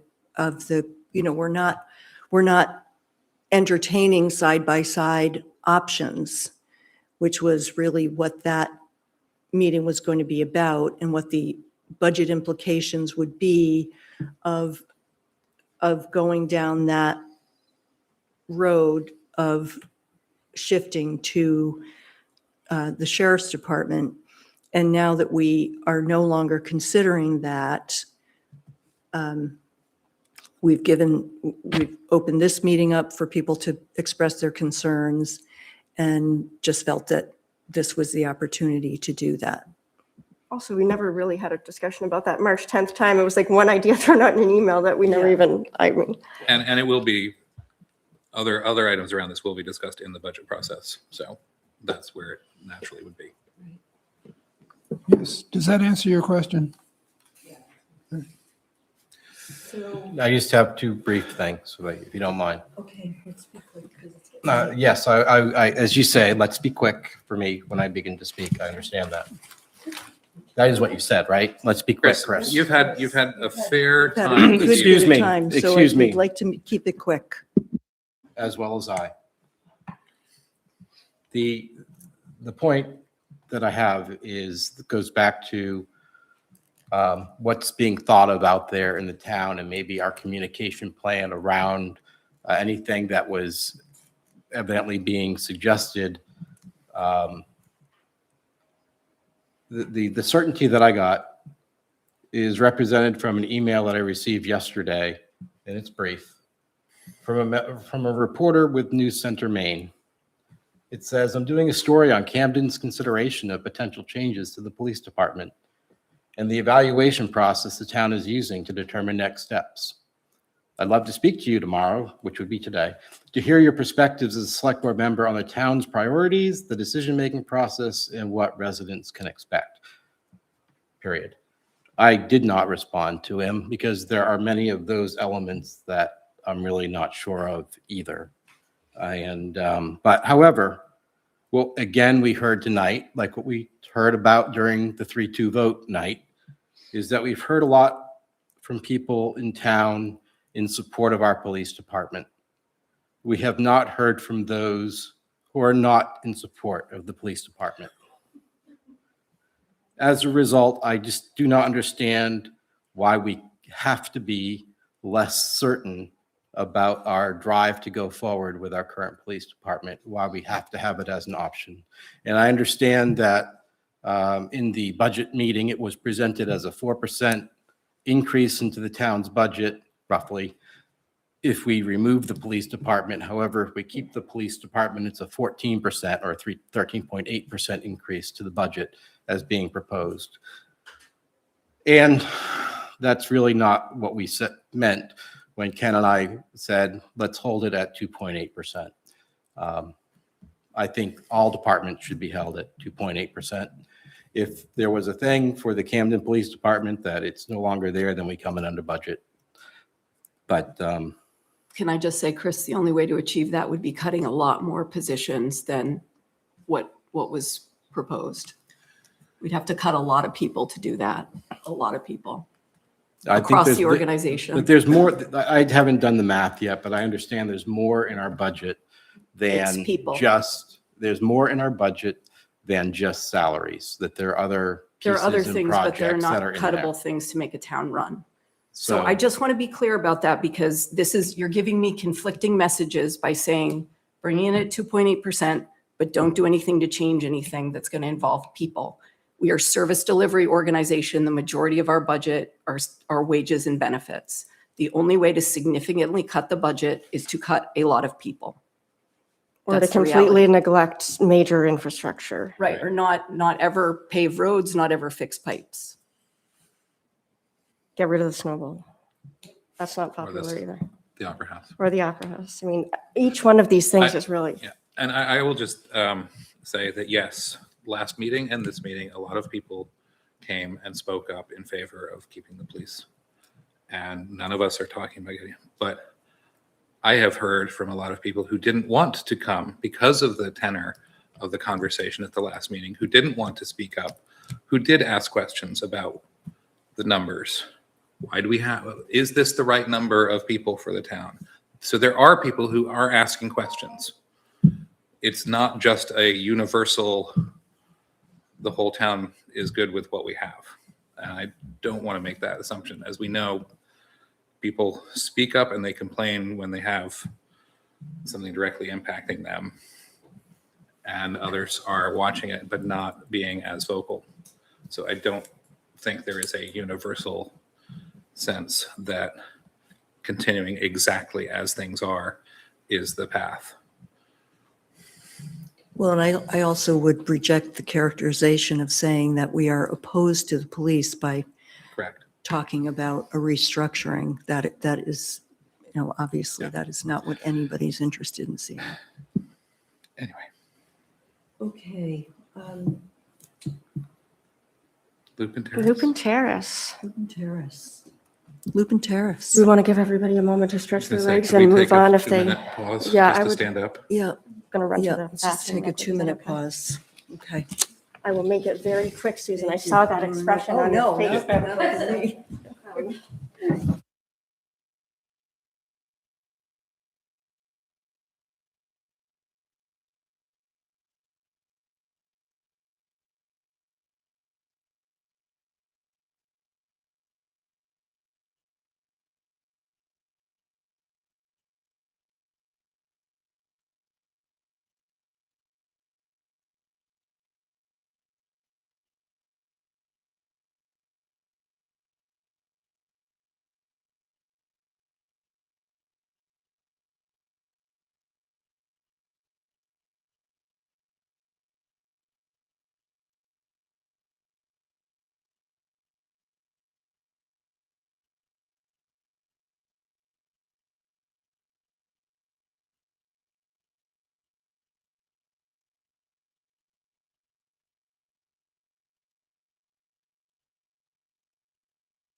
back. Thank you, Lupin Terrace folks, for your patience. I hope it's been Enlightening. interesting and enlightening and edifying. And so this is our consideration of acceptance of your common area and stormwater infrastructure. Audra, have you got some? Yeah, so to introduce this one, so the Lupin Terrace Homeowners Association, they own a common area that is used for both recreation and stormwater management. That's very similar to the other subdivisions where we've talked about this recently. So the Greenfield subdivision, as well as the Pleasant Ridge subdivision. And much like those two subdivisions, the town accepted the roads in the subdivision, but did not accept the stormwater network, which is a huge mistake because stormwater infrastructure really exists to keep roads healthy and in good condition, and manage the runoff that roads create, and also that cleared area non-permeable surface creates. So, we sort of lose control of our ability to maintain our roads when we don't have ownership of stormwater infrastructure.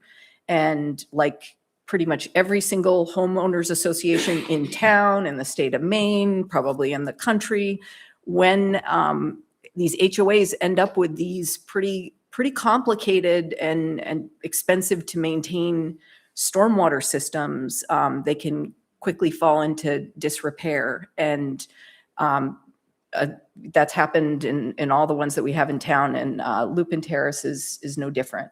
And so They've done a pretty good job maintaining the Yes. vast, I don't want to, I feel like yeah, I'm probably painting a more negative actually a picture pretty of nice it. piece of property. Yeah, it's a really lovely common area in addition to the stormwater system is just a part of it.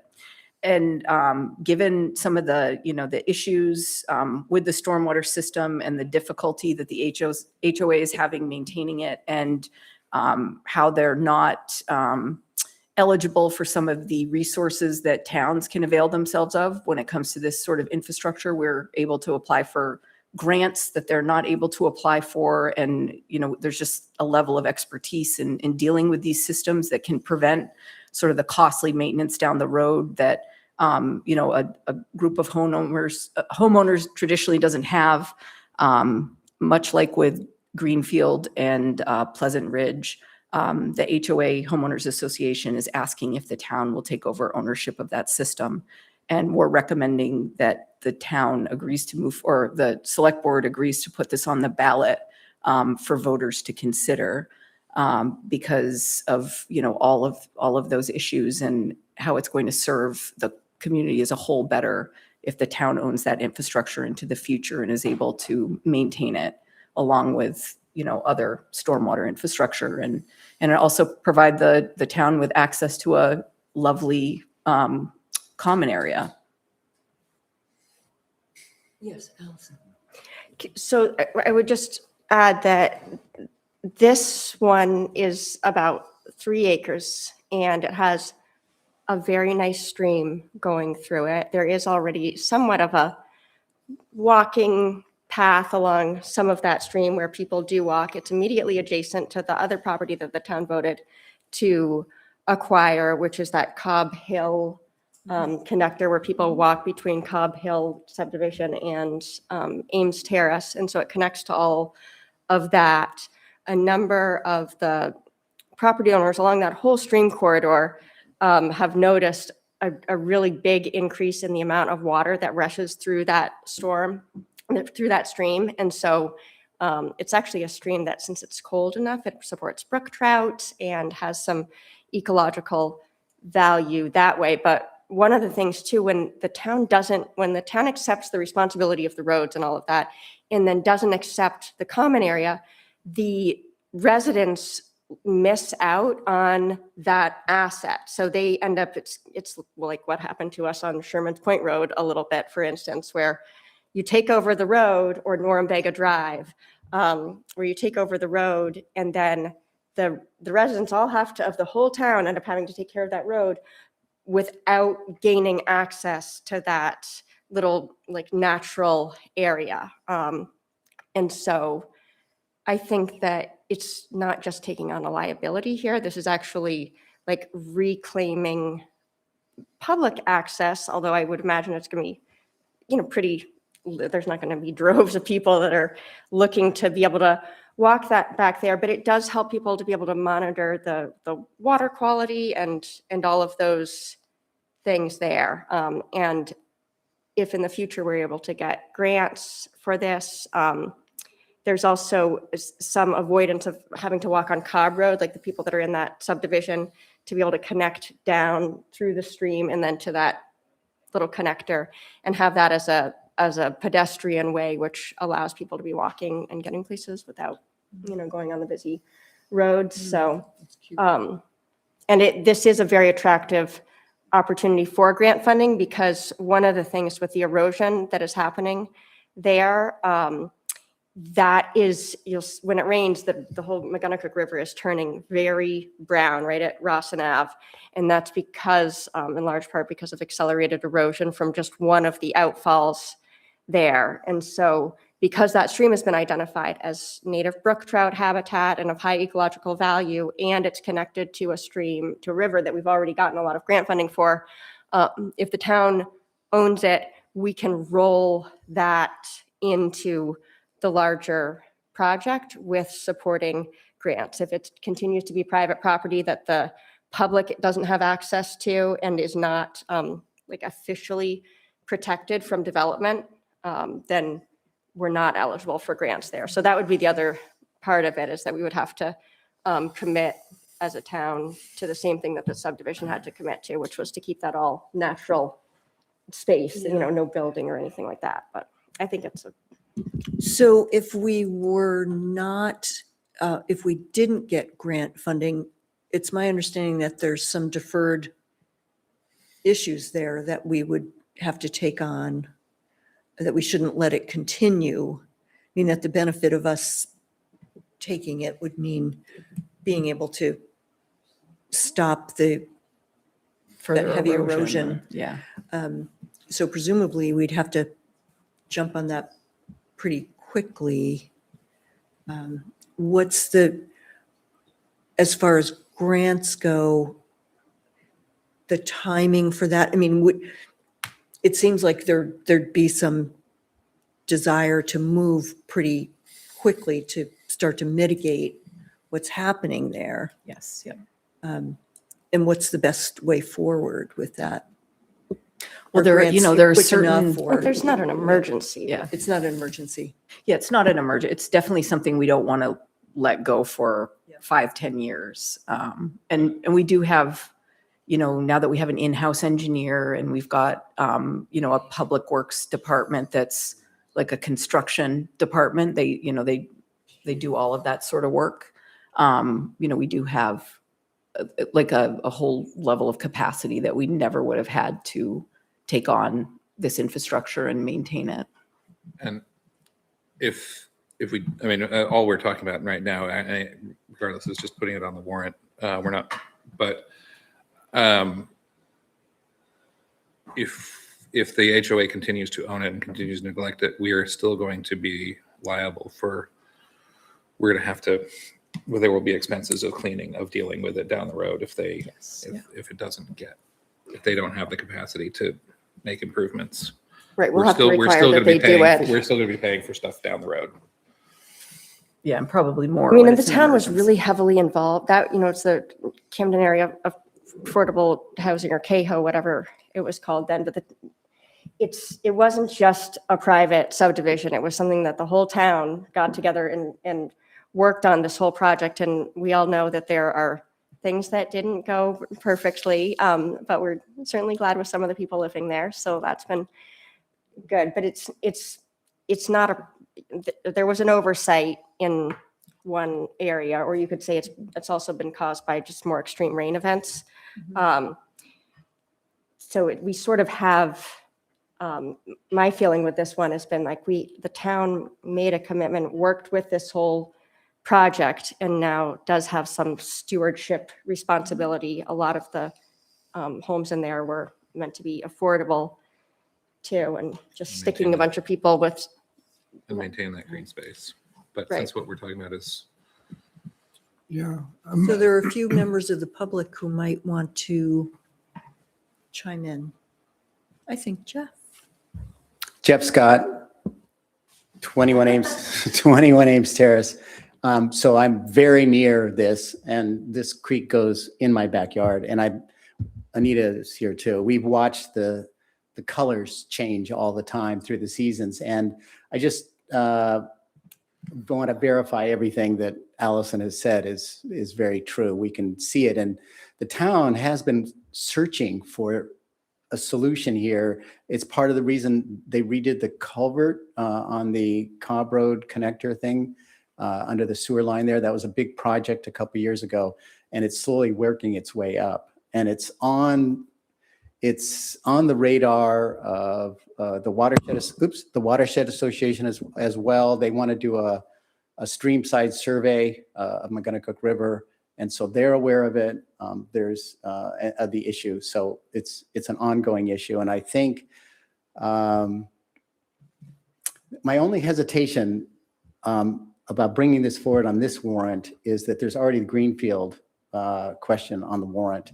And there's going to be budget pressure also. And I don't know if it's going to, with the police department issue.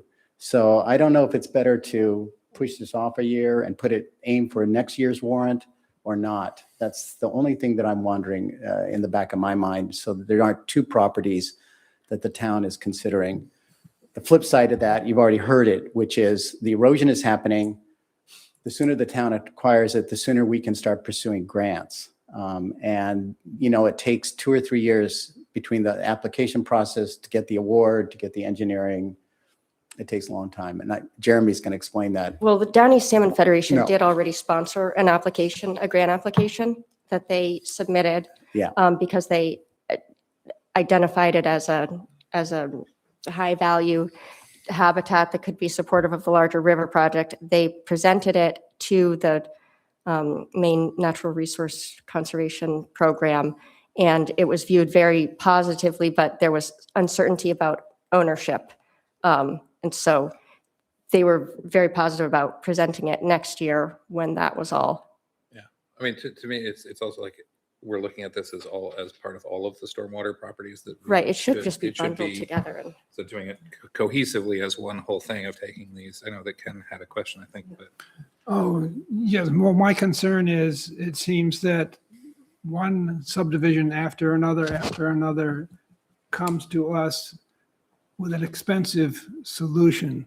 Why are we acquiring the worst portions of these properties and making it the town problem? I mean, we're trying to not take on more liabilities and more management problems, and yet here we are diving in. So what is the source of the problem? This seems to happen over and over again.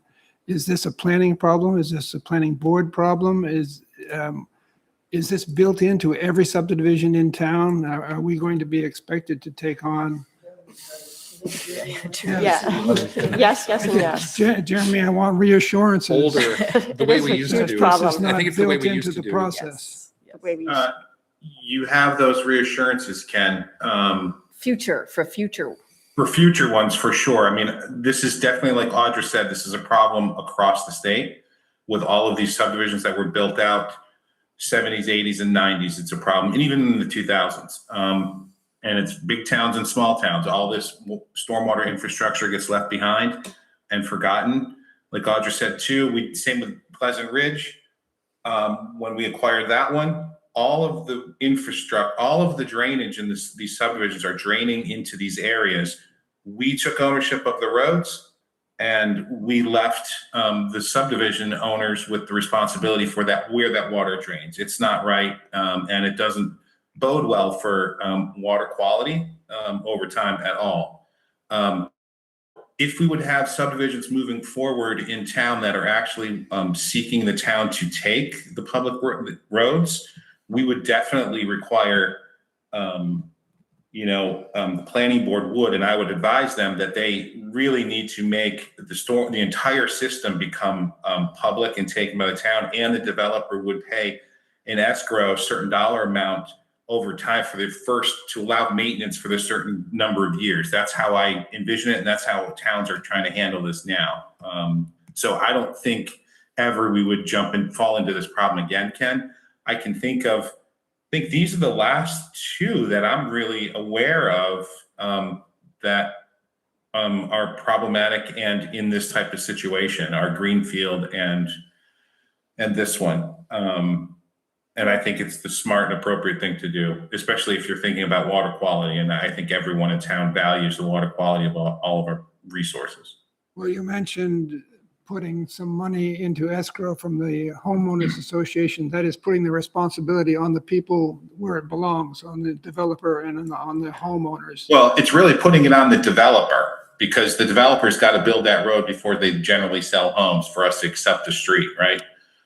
So it's putting it on the developer to, in the future, we can't go back now, but in the future, a developer I would recommend pay a certain dollar amount to cover maintenance and unexpected issues for a certain period of time. And that might be, upwards of $50,000 for us to accept a stormwater bond or the whole system, but that's for the future. And certainly you can do that. The planning board can make those requirements as part of the approval, and it can be into the deeds and into the whole approval process.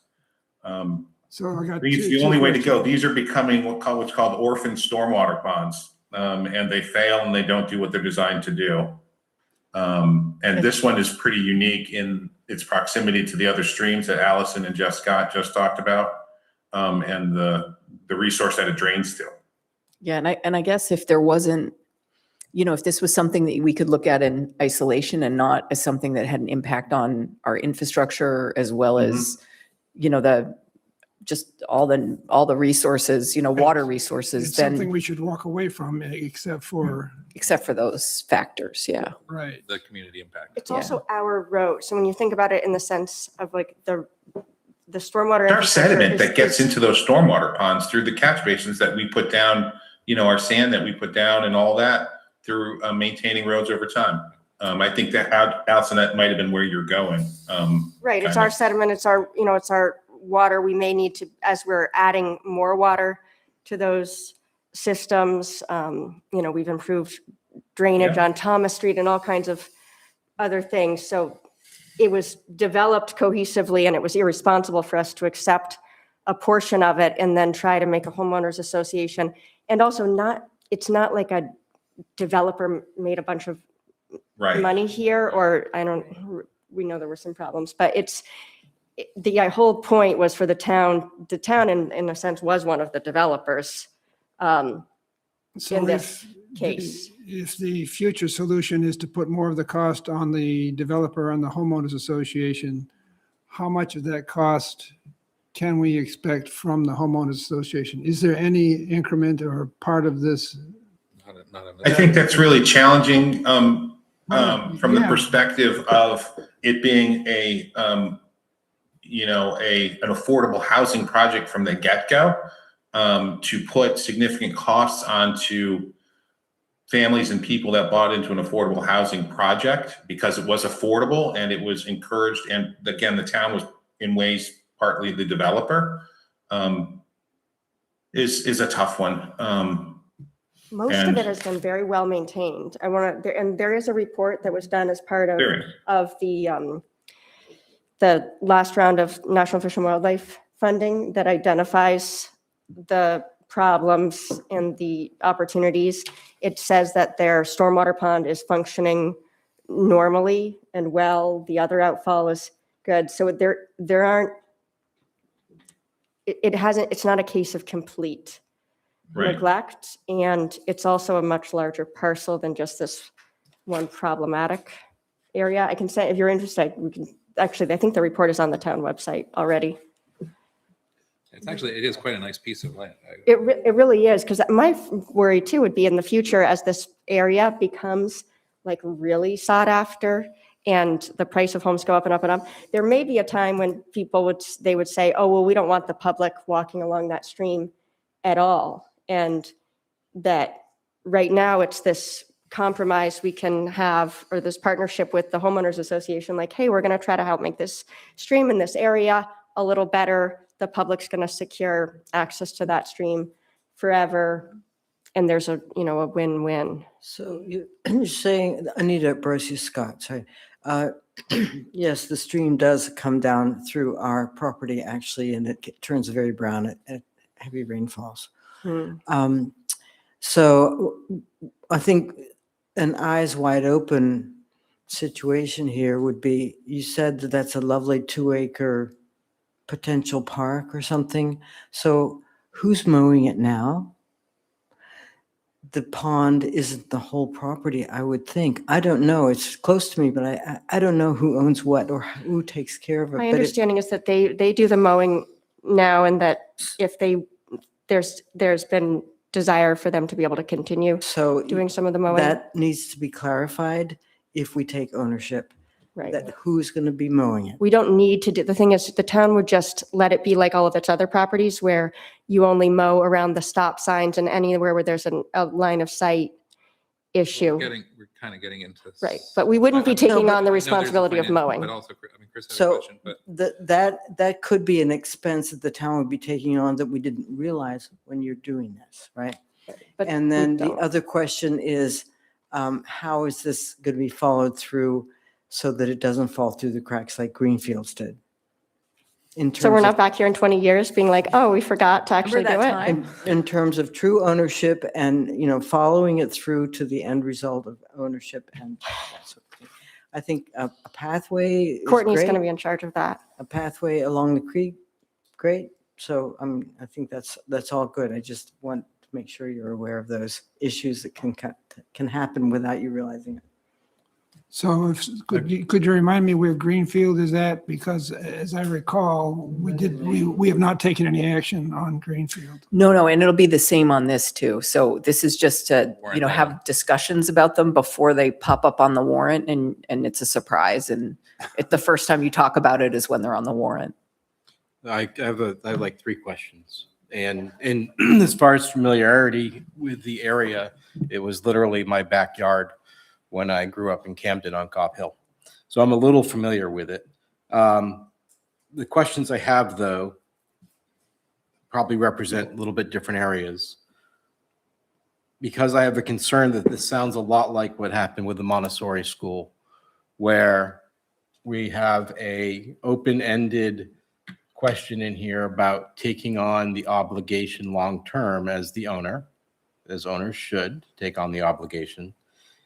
And that I don't understand, and I don't think it's been stated, what is the cost of the remediation, especially if we don't get a grant.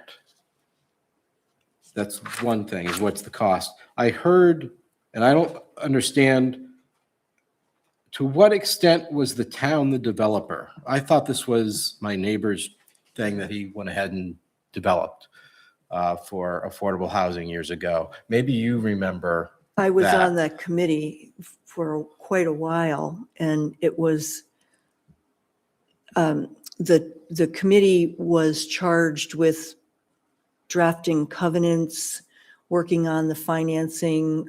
Joanne Campbell chaired that. She was at Camden National Bank.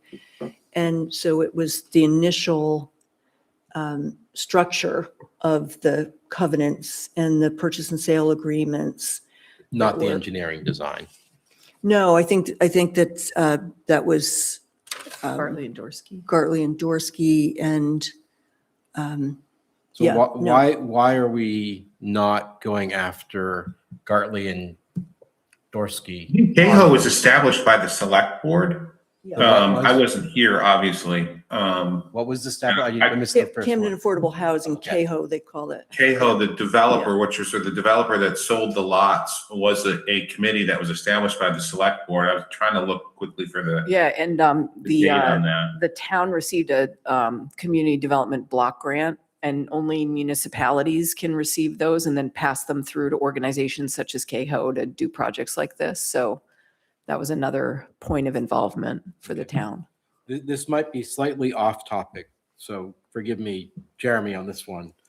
But I understand that Nordhaven is going for phase 2.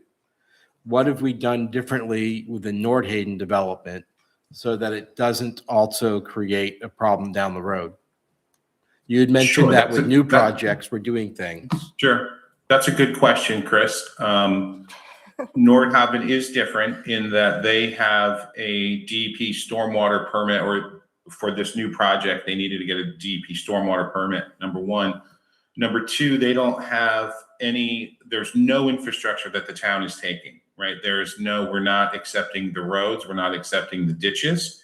None of that is being accepted by the town. And on the front side of the project, while it was being developed, the planning board required money to go into escrow to pay for, or they had put money in escrow to pay for the cost of doing all of the infrastructure in case the developer went belly up or there was an issue.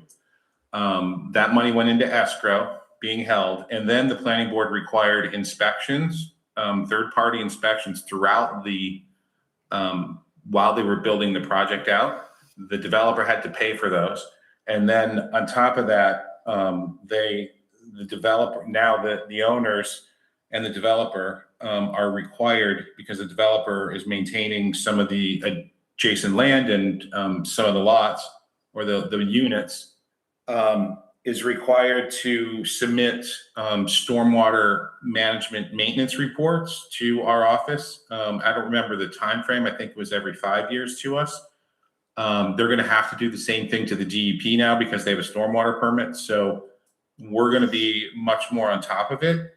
Back when these subdivisions were developed, a lot of this wasn't really contemplated, and how maintenance of these things were going to be done or how they were going to be inspected. Can I say the most fundamental thing that a town can do to prevent this problem is not accepting the private roads. And I think that that's going to be the case for Nordhaven. Yeah. Not never. accepting those as town roads, then you don't have the responsibility for the road or the stormwater. And, you know, it was different we have a few that we've accepted in town, like that we never had to have, and we could have avoided both expenses altogether, but what's done is done. And there are a few others where it was always going to make sense for the town to own all of the infrastructure, such as Lupin Terrace. So I think that, you know, if that's the piece of advice, professional recommendation going forward is when there's a private road, unless there's a really good reason to accept it, like it becomes a major connector between two other roads, other than a scenario like that, do not accept it.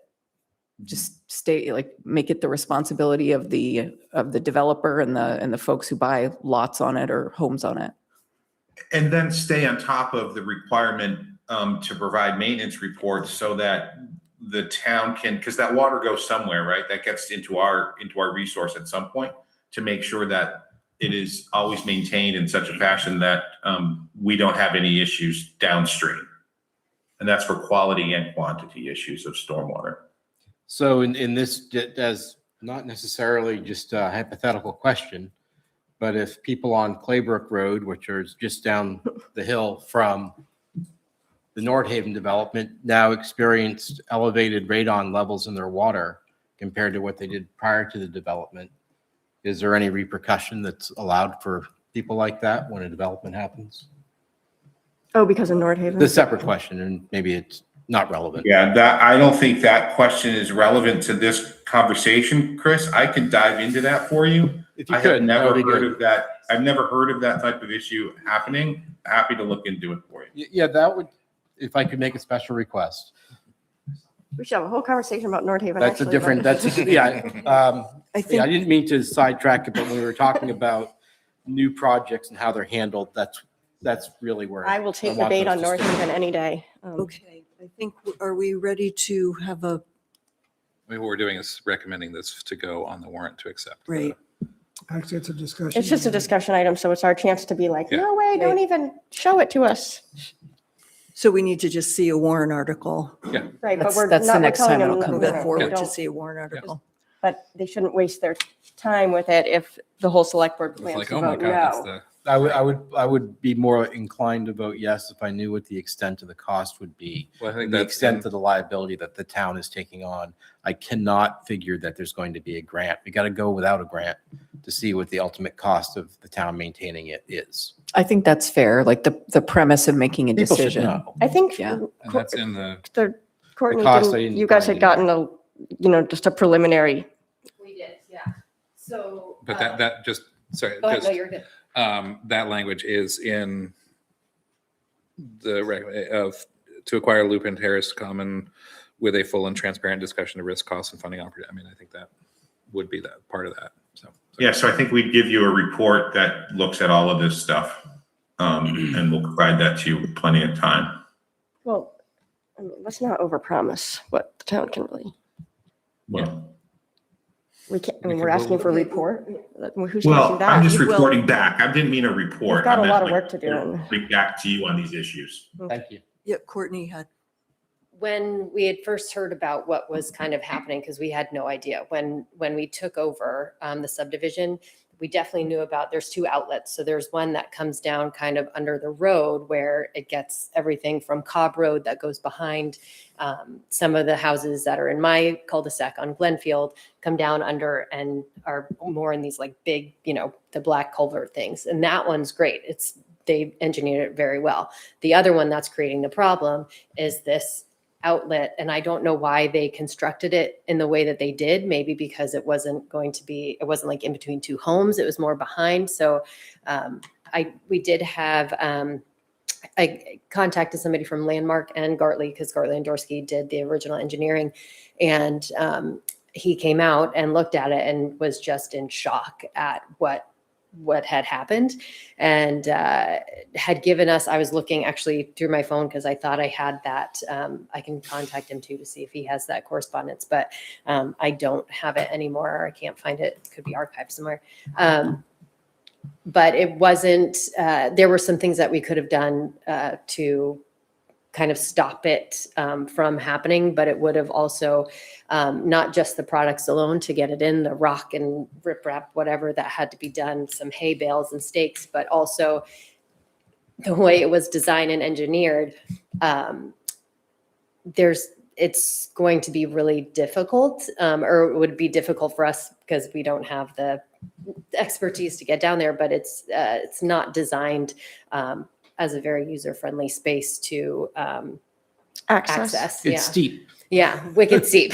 Yeah. So even like we have to keep, a certain amount in our checking account for dredging and that sort of thing. But even that probably wouldn't cover the cost of even just renting a backhoe to scoop out, because there's no way you can really access it. So the way it was even designed, I think is also a fault, which we didn't, we were all, most of us brand new homeowners and in the affordable housing category. And we were just like so excited to have a house that we had no idea that was even back there until it was brought to our attention. And by that point, it was already past the point of saving, I think, which is unfortunate. I think you had said there was some stabilization that could be done for around Yeah. $10,000 or something. There's a like stopgap measure that would just stop the erosion, but wouldn't necessarily be the best like nature-like opportunity. There's a lot that could be done as there's more water coming into it to kind of improve that whole area so that it could take on more town stormwater. But there's like I think it is important to know kind of like the worst case scenario of if the town just had to take this on completely. I think there had been like a $10,000 kind of patch option, but We're not talking multiple hundreds of thousands of dollars. Right. Mostly like to as like a Band-Aid, if you will, mostly rocks. Because a lot of them have just been eroded away because a lot of that was fill area. So you just said a lot of big rocks because it will also help, and it could deter and make the stream go in a different direction, but we can kind of, maneuver that to make it be what we want it to be. So. Okay. should we right, are table we the good? Chamber of Commerce? I think maybe. Yeah, there's I mean, I'm no fine with renting urgency it, on but- that, but I mean, there's no urgency to talk about that tonight. I think the fee. No, we can talk about that again. the fees. No, Or No, the no, the fees we chamber. need to Yeah, get we to, need but to we do can the let, the fees. chamber doesn't need Commerce. to be. if I could add an asterisk to the Lupin and the Greenfield, I'd like to see them. I'd like to have a walkthrough. Oh, yeah. Yeah, that's a good idea. We could do that. I like a walk. I'd like to come. Yeah. Let's take a I'd be walk. happy to. haven't seen it in a Put while. our boots on the foot. Yeah, let's have a tour. Okay, we are going to table the rental of the former chamber building and just move on to the approval of the annual fee order. Thank you for coming and enlightening us too. Appreciate it. Yeah. Okay, the fee schedule that we see in our packet has been tidied up from the last time, and it's clear where the increases are. I think there was, most of it was just getting written, what we had already discussed, but the only thing that I see that Steve Pixley is here. I was having trouble. I had heard that there were some recommendations for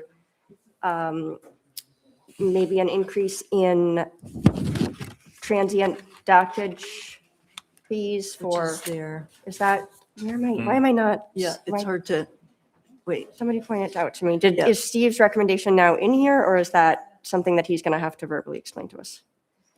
And what page? It's In here. the packets, It's it's the page 46. Page Before- no, 46, Yeah. the finger floats and the No, it's non-resident actually, I think it's 47 transient overnight, float. overnight dockage versus, Mm.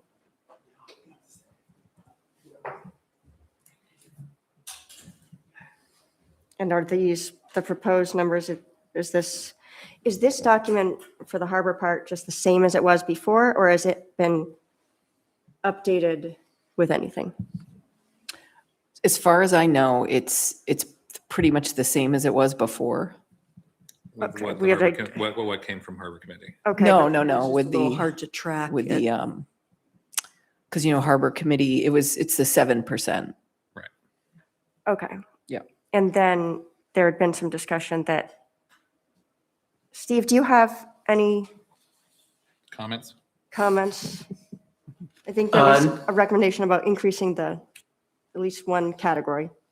Yeah, the only category, and it may have already been changed, but we talked about vessels over 60 feet for overnight dockage.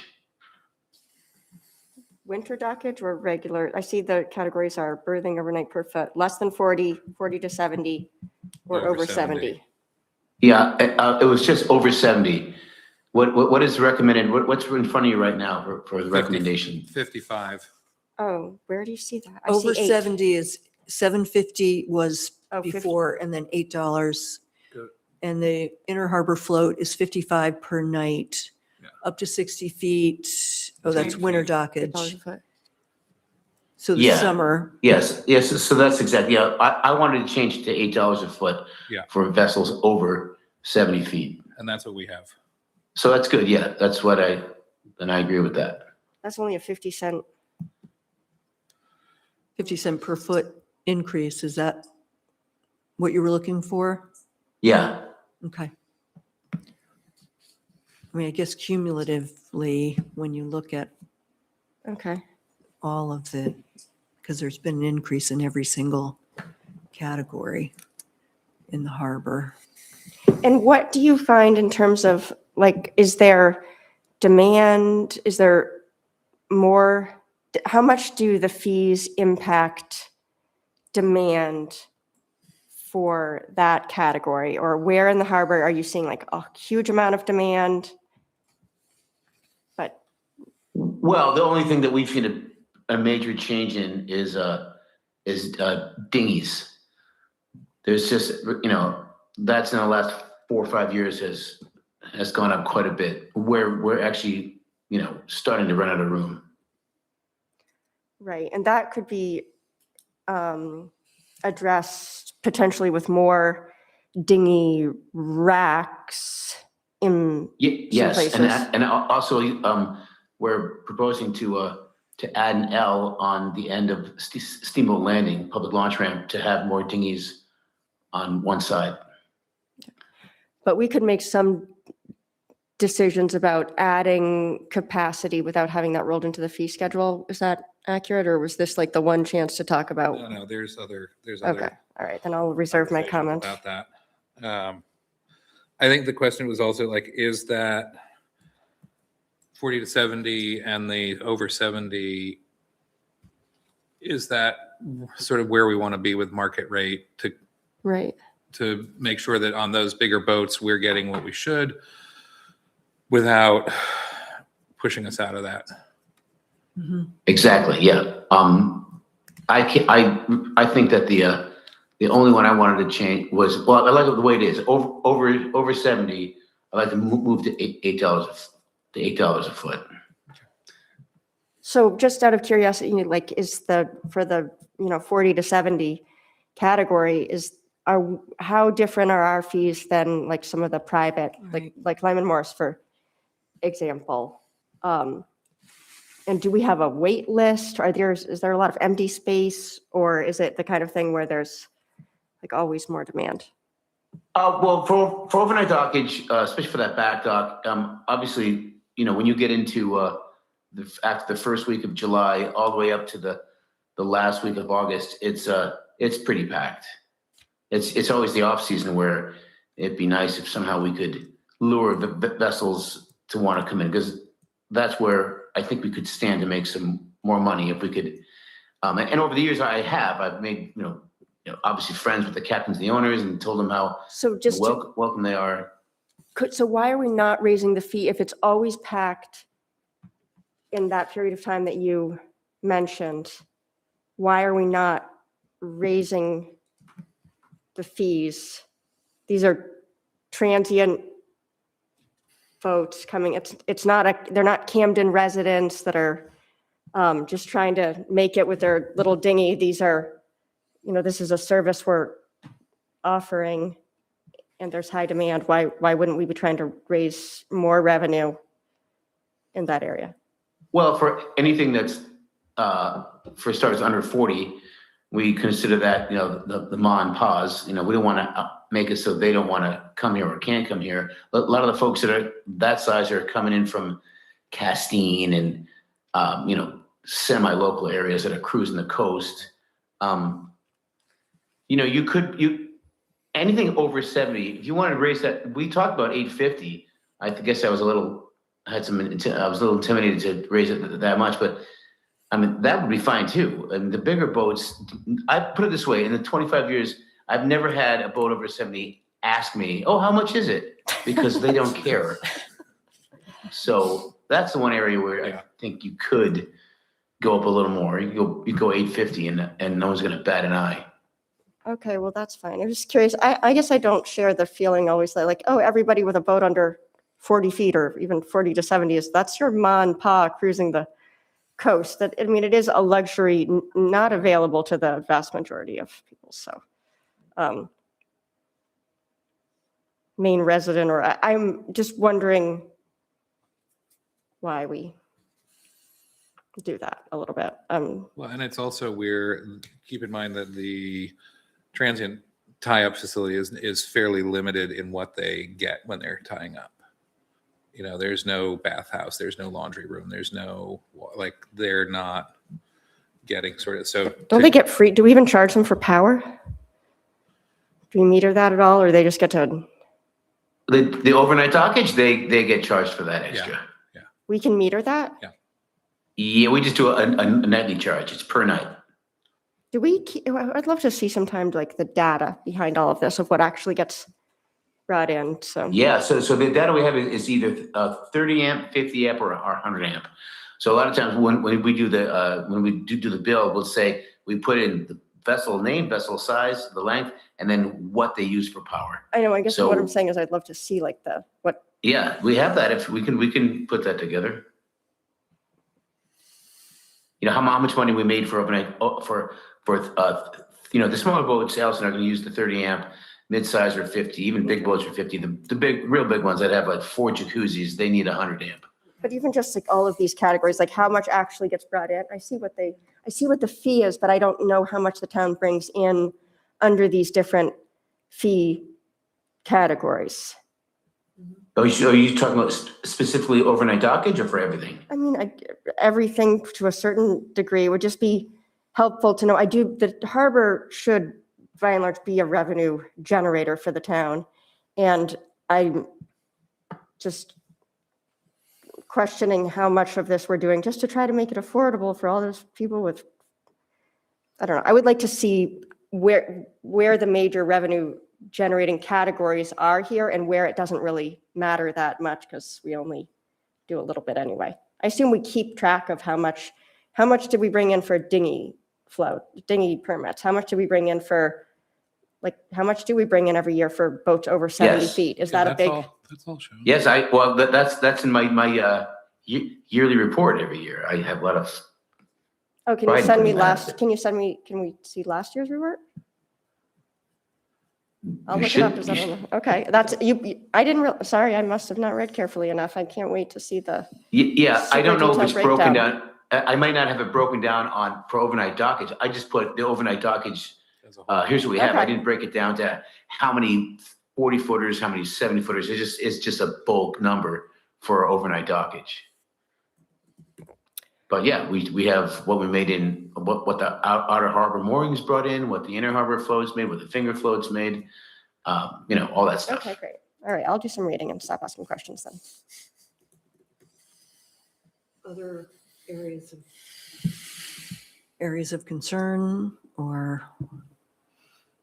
Well, while Jeremy, if you're open to any item, I don't recall getting an answer on why commercial short-term rental property licenses are more expensive than residential short-term licenses. Is there a different inspection that's being done? I don't understand are we doing it simply to hope that there aren't as many commercial short-term rentals? I don't understand what the purpose is of the same price for essentially the same license for the same inspection. And I thought our fees are supposed to be intended to cover the cost of the activity. So why the difference? So that Jeremy. You're saying the commercial short-term rentals are, Double the price of No, another double. one, and I don't know why. Well, I would say one of the things, the inspections are the same, Chris. The one caveat is the commercials are required to have 24-hour contact information for us. The complaints, I know we haven't kept written complaints, but there is ongoing issues in certain areas when we do work, infrastructure work in the road, where we're dealing with folks that are operating commercial STRs, whose tenants, whose guests, whose transient guests are struggling with our work in the road. And we get constant complaints from folks like that, that expect the town to have the parking available in front of these short-term rentals. That's one thing. We also have zoned these commercial, and I think that's important to know. This is not like it's a commercial use. This is not like it's apples. One might think it's apples to apples, but residential short-term rentals are not commercial uses as defined in the zoning code.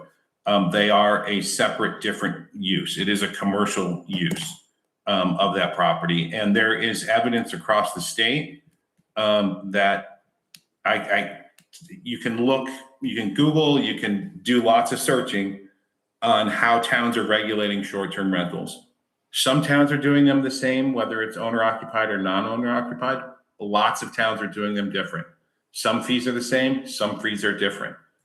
We looked very hard at all of the fees that we're charging for, what we've brought in and the work that we do. More than any, I think fees have been scrutinized, to be honest with you, over time since I've been here in Camden, on making sure, and that's why you saw there's a reduction in most everyone, I think, of the commercial ones, 57 of the commercial STRs are going to pay less than they currently do. We had concerns. People were complaining about really bedrooms too. So we looked hard at bedrooms and separated them out. And I think this, if you calculate the revenue that we bring in, this generally pays for the work that goes into doing this work. You were right. Permit fees are they're not taxes, right? It's not a user fee, for instance, like Steve's harbor fees. These are permit fees. They're supposed to pay for the work that goes into it. And there has to be some broad generalizations to this because it's paying for all of the work that we're doing to implement this. And we're pretty darn close to what it's costing us to do this work. For your office. For our office, correct. Yes. And is there a reason why it's only your office that has a 3 times after the fact license multiplier? Yeah, that's been in existence for a long time, and it makes sure that people apply for permits and get their permits. I could do some digging and tell you how many times we actually apply that. I will tell you, if someone comes in and didn't know they needed a permit for whether it's a short term or another one, and it was past the deadline on when they needed a permit, we are very forgiving in our office, and we understand that, and we work with people. So initially, but if it's a repeating offender, then we're going to charge someone 3 times the amount. And that happens sometimes for contractors that just think, they'll get the permit at some point. That's a standard in our fee schedule for permits is 3 times. Is that just your office? That's a great point, Chris. It is. Shouldn't that It is. Shouldn't that be for Why the, that's the case. so if you dig in the road without getting a permit and then you get the permit later, there's no multiplier? No, I don't believe so, Allison. no, just like I happen to Could know be. this because Oh. I'm not being compliant with my dog license. I got a Oh, letter don't in the even get me mail. I got started. a letter in the mail, and I was actually looking for those fees in here. I don't see it. That's mandatory by the state. I've tried to. Yeah, Right, it's the state. right. You pay more for your dog license if That's it's like, just crazy. But that's an example where I missed the mail because the mail doesn't always get delivered north of Route 1, literally. But there's a fee that we have to pay to go ahead and do that now, and it's kind of like the multiplier thing. I don't know, it's actually $25. Super annoying. I'm And it's just the wondering- state. We can't change that because I would love to change that right So now if we could. that's what, since that is a state fee, that's why it's not here. I was looking for Correct. other examples Right. of multi-factor, whatever it is, jackpot for non-compliance. Well, But we that's should a state actually- fee. And I would tell you too, Chris, that when we do enforce that 3 times the multiplier, we make sure that the property owner, right? Like, so if I hire a contractor to get me a permit and they don't get the permit in time, Yeah. or, and it's a repetitive contractor, we make a point to reach out to the property owner, the actual one that's paying for the work, to let them know that their contractor actually failed to get the permit, because contractors roll their permit fees into their job cost, right? And they just bill out the client. And that's unfair. A lot of time homeowners don't know they need a permit, but the contractor certainly does. So we reach out to property owners to let them know that FYI, your contractor had to pay 3 times the permit fee because they didn't get a permit. Just to give them a heads up so that they're not paying, that 3 times the permit fee themselves.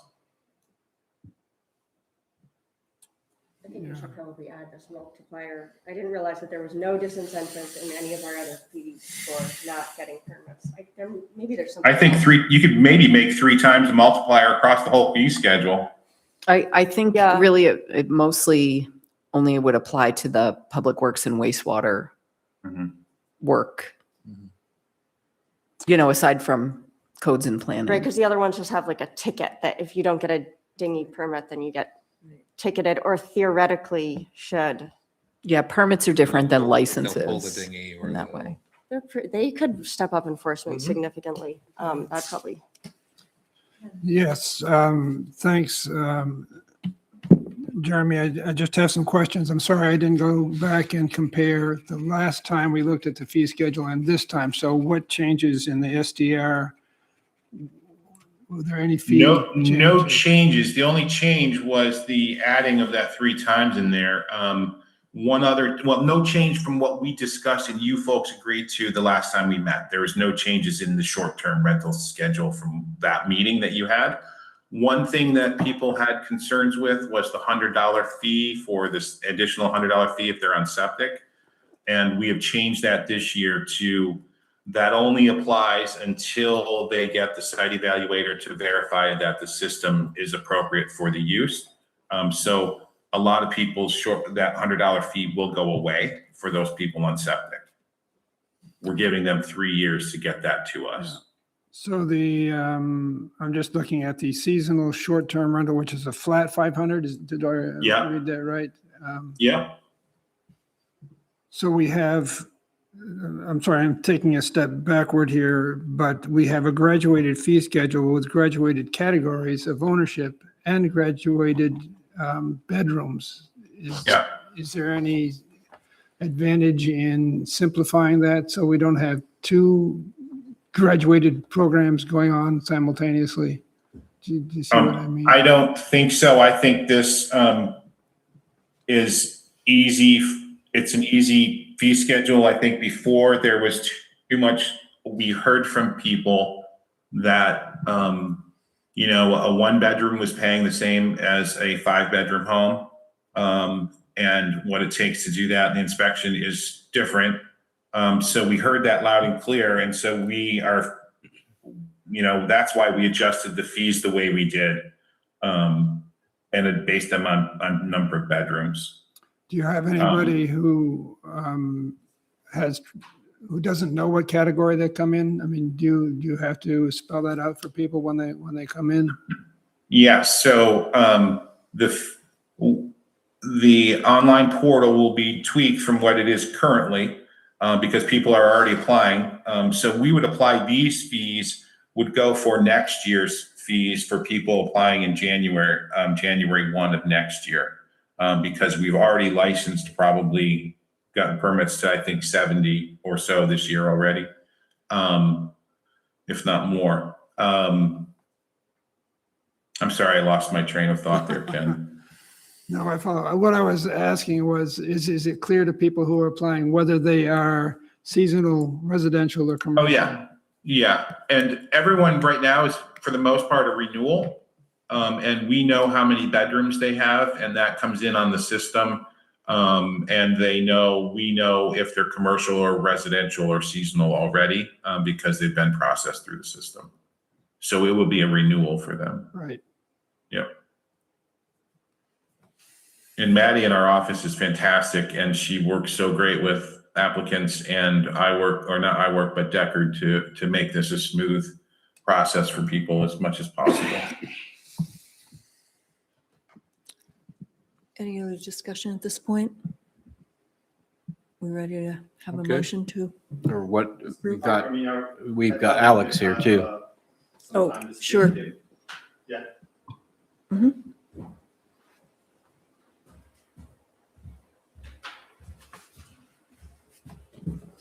Alex Cohen, Camden. I've sent you guys numerous letters, so, I might read one just to sort of help kind of outline some of the concerns I have about the fees relative to the STRs. But just to pick up, Jeremy, as I just heard when you were asked why is a commercial short-term rental 3 times that of a seasonal short-term rental, a residential short-term rental. The residential to commercial is 3 times. I just want to correct you, Alex. It is twice the rate, not 3 times. That's correct. That's correct. So let me just get to my notes here. Last year, I'm just going to go by last year's and I'll work to this year's. Last year, commercial was 1,000. Is that correct, Jeremy? That's correct. Yeah. And then seasonal was 500. Yeah. And then residential was 350. That's correct. Yes. Okay. So commercial is twice what seasonal is, correct? Yeah, I And- think you can do that math. Yeah, yeah. And it's 500 for seasonal, 1,000 for commercial. And roughly, commercial is 3 times that of residential, approximately. No. Not in the current, not It's in the double. proposed new schedule. So it's per Might not have bedroom, 0 seen- to 1, I- 250 for residential, Okay. 500 for I mean, commercial. I think We, Where are you you going know, with I was going by last year's numbers. So what, you know, what I'm trying to ask, this question remains the same. It doesn't really matter whether we're talking about last year's fees or this year's fees. I'm simply asking what the difference is, why a commercial short-term rental would be charged $1,000 last year when a residential one is charged $350. Okay? It doesn't matter about the year. Just tell me, when you just said the 3 things, Jeremy, the difference that you just said, you said something about 24 hours notice. Okay, I guess, you know, okay, that is a difference. And then you said something about commercial or commercially defined.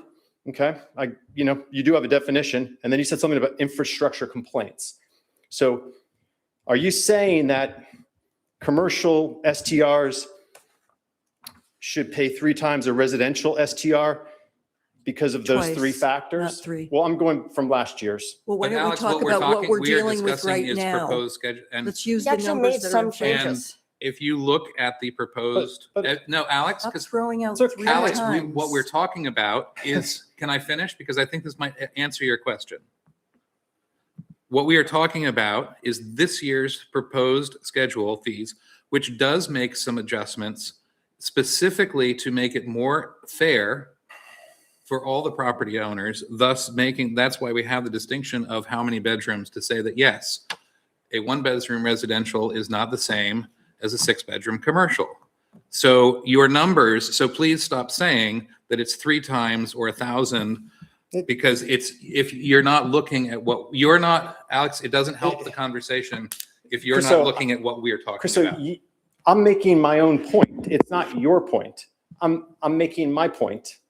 Okay? And I'm simply making the point. It doesn't matter whether I'm talking about last year's numbers or I'm talking about this year's proposed numbers. I'm asking about the difference. And can Jeremy answer why last year it was 3 times and this year it's, you know, I'm going to have to go to my schedule now and look it up. Is just Can- the question, why is it different? That's what- been asked and answered. No, so Jeremy, you're telling me these 3 things last year meant that commercial was 3 times residential. These 3 things. These are the 3 differences. Business uses are commercial licenses are higher. That's the part of the categories that voters even voted on. But the differences are now going to be less this year. So it's going to be less It is still a- objectionable. It is still a commercial license. It is still, takes more staff time, has bigger impact, so it should be more expensive. It is not that much more expensive now because it's been reduced. As Jeremy said, the vast majority of permits for short-term rentals are actually going to go down. Yeah. I'm I mean, just asking, I'm 57 asking commercial Jeremy. will pay less. I'm just asking Jeremy. He's the one that was most involved in this. Can you elaborate on the difference? Why there are different fees for these categories? Asked and answered. We've done this, Alex. You It's partially haven't. us. Okay, I'm gonna just, Alex, you have said, and I didn't get a chance to respond at the last meeting when you brought some of these things up. I'm So, here, no, Alex. I'm here with my You my have- microphone. I've been waiting for 3.5 hours. I just have a simple question, and I've asked it like 5 times, And and the question- I'm being interrupted. Because the question has been answered, and you have had more time to discuss short-term rentals, I think probably than most members of the planning board did through the process, certainly than any other community member has. So for you to stand up repeatedly and say that you have not had a chance to ask questions, have not had a chance It's to, okay. It's okay. is not acceptable. It's okay, Chriso. I'm a townsperson. I can come. It's okay You for can, me. but you don't get to claim that you haven't had a voice. Look, I'm asking a question, And I'm not talking to you, I'm asking Jeremy. Most of us aren't allowed to do this back and forth thing either, so you get to come and you make your statement. Okay, but- do you, He didn't is there, set the is fees, there, actually. can someone answer the question? Commercial takes more work. The What question is it? Commercial is Is it also 20, is it occupied. 24 hours? Is checking a box saying that someone's available 24 hours? Does that take a lot of work? I'm just seriously. Let him answer. Jeremy. I mean, I would just add to everything that's been talked about at the last meeting, Alex. I don't think you were there when we talked about fees. What I've said here, what the select board has said now and in the past, we can pull the data. I mean, it's remarkable the data and the information that we have available to us for all of these properties. And we can look at commercial properties and see how many days of the year they are rented and occupied by short-term renters. It greatly far exceeds those that are on the residential ones. Our staff, we need to be available all the time for those throughout the year, generally. Do we have to respond to them? Do we get a lot of complaints? We don't. We get some complaints. And I know you've asked for information on those. Those are complaints that we have handled over the phone, verbally with people. So we deal with those issues. Again, it's a commercial property that has been zoned. You know, the zones have been changed to allow commercial use in a residential neighborhood. Can I And I'll just keep it at that. I mean, you can go across the state of Maine and see variable fees across the board for occupied and non-occupied. Can I Across the board. read something that I wrote to your attorney, and I think it might be helpful with this? I mean, I'd rather just ask my questions. It's I mean, not to be just Jeremy honest. that sets I mean, the thing is, it's not I just think Jeremy. I think it'll answer your question, but if, I no, it's mean, okay, go ahead. I mean, a commercial definition is just an arbitrary definition. So that doesn't mean that Clint coming to a 6-bedroom lake house that's seasonal and goes to a 6-bedroom non-resident commercial house and a 6-bedroom residential house. Is there a substantive difference between what Clint does in all three of those examples? Can I please, you asked this question, you're saying nobody's answering you, and you're telling me you don't want me to answer you. I'm asking Jeremy. He made the code. Because a lot of this is not, He made the code. a lot of this is not I didn't make coming the fee. from the, Made the fee. okay. Yes. These are.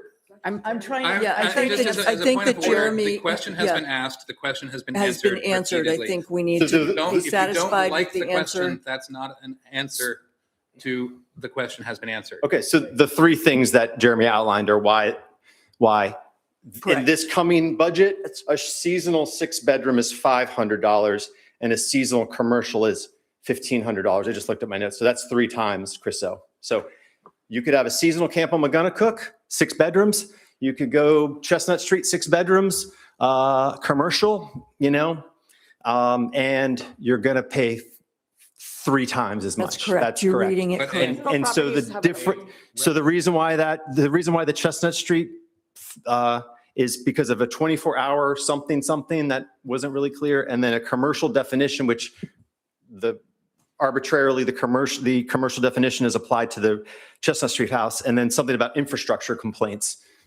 Does that have anything to do with this, this scenario with an example of a 6-bedroom house on Chestnut Street? Because I'm when serious. we plan, it's not just Jeremy's, when we plan to do projects anywhere, we know, okay, we're doing something on Main Street where there are businesses, you're impacting people's businesses. It's a big deal. They plan occupancy, all of those things. So when you plan to do work on a residential street where you don't necessarily expect it to be a bunch of businesses, it's a different vibe. When people are just renting out a room in a portion of their house, it is different. It adds to the town's cost significantly when you are working around people's businesses. We have talked about this at many meetings, and it's not just Jeremy that. But your business definition is just an arbitrary one. It's just, These it's are- a, it's these are a, it's a, core- it's a, it's in a, the zoning ordinance. Alex, that is your opinion, and I would just suggest that this is not going anywhere except to point out that a 6-bedroom or more residential short-term rental is set in the new schedule is $750, which is half of $1,500. That is different than the Right, he's seasonal. taking the So these seasonal and are, multiplying it those are out. the 3 categories. And I But is there anything substantively Yes, Alex, different? if you don't like the answer, that doesn't mean you haven't gotten an answer. I'm just asking what the difference is, Chriso, if you have a 6-bedroom seasonal camp and you. Doesn't get rented it's not even winterized. I'm So the not, impact- I'm not talking about that. I'm talking about the time that the permit takes to generate. not just about the Clint's permit being time to go down there. Not just Clint's time. Can we please stop? Yeah. Because this is not. Camden residents expect there to be lower, it's for people renting out their own house that they live in. That is going to be less expensive. This It has just- been discussed multiple times, and Endlessly. I really we don't think changed we a need to bunch. keep going through this Right. right now. Right. You've asked your question. It's You've been answered to the best of our Congratulations abilities. on- And if you you, should be a very proud father tonight. Yeah, that was awesome. That was great. We just don't agree on this, and we're going to have to move forward. Can we please do that? I'm going to still stick up for what I believe. I mean, it's my You're to right. do that, but So, can we move on tonight? yep, we need to move on. so I'll take it that those are the 3 differences that Jeremy outlined is my understanding of why there's a difference, a 3 times difference between a seasonal 6-bedroom house and a commercial, let's say. I don't believe those are all of the reasons, but. Well, that's what Jeremy said, and I gave him the opportunity things to that tell me Jeremy if brought up, there's we a talked about it difference. Many, many Nice. times, Okay. but I'm going to say there would be many more reasons. Could I ask another question just No, a slightly different Because we all have way? different answers. There are different answers here. The We don't Well, get to just I mean, come in and ask questions. I mean, I've asked Make one a question. statement. I've asked one question, and then I didn't really get an answer, and everybody argued with me. I know, I feel the I same mean- way sometimes. Let him answer. I mean, Ask the question. And I've sent you guys all the emails. If it's not registering, if you're a taxpayer and you live on Chestnut Street and you have a 6-bedroom house and you're charged $1,500 to rent your house out, maybe for a couple weeks, in you won't be if you June, live there. let's If you just live say, there, You won't be. No, because if you live there, you won't be. Sorry. they're taxpayers. Okay, someone on, That let's don't just, live there, but sure. I'm saying, You just yeah, said. you- yeah, Just let him speak, and If then we it's- can well, yeah, I mean, wrap it up. you've got a non-resident taxpayer and it could be on Cedar Street, I don't care. And then someone on the lake has a, vacation home as well. They're not year-round people either. They're gonna, Residency has they're no gonna- factor, residency has no factor in any of these fees, Alex. I thought we weren't. isn't that the difference between residential and commercial is residency? If you live in the house, but where you reside does not have an impact. So you're talking about non-residents is not a factor. It's owner occupied or non-owner occupied. Where you live is not a factor. Isn't, What town you live in is not a factor. but the definition of the residential is that you would You live spend in the- six you live in the house 6 that months you in one rent. day in that house. Yes. In the house that you're But the renting. commercial has nothing to do with what town you reside in, neither does seasonal. Unless that changed in the definitions, No, that's what the definition said last year. you're misreading. I got confused about that part too. Why wouldn't all taxpayers just be charged the same fee, just like a mooring fee? Because They're not. Yeah, they are. again, Oh, we have that way, answered yeah. this Right, multiple multiple times. I times. think You we're have ready had to more move than your on. share of committee's time Yep. to Changed the whole ask. ordinance because of you. I changed everything. I didn't support the cap on the thing because of you. I'm not saying get rid of it. I'm just saying make it fair, Allison. Just make it fair. Why is Perfect way one, to make it fair. why is one person charged 3 times more than another? Can we move on? Okay, I would love to. I would love to It's move just, on to. it's just arbitrarily defined as But- that. But that doesn't, the fee is commensurate with the work. That's what Jeremy I said. just, And the work is the same. Okay. Can we please stop this? Yeah. Because Yeah, you've let's- asked your questions, you've had answers, so please sit down. So I think we're okay. Was that the at last the thing on the point, agenda? yes, Well, we that have to was the approve last the thing on fee. our agenda. Oh, I would move to approve the fee schedule as presented. Second. I have just one quick question Make for it quick. Jeremy. So this will be, this upcoming year is the 3rd year for SDRs or am I off? And- We're in and- this, we just started the 2nd full year. Okay, and let me not assume, but ask, you're still assessing these fees. You have an opportunity every year to make corrections as your experience dictates. Every year, we would bring a fee schedule to you. I think that's the plan. Mhm. Yeah.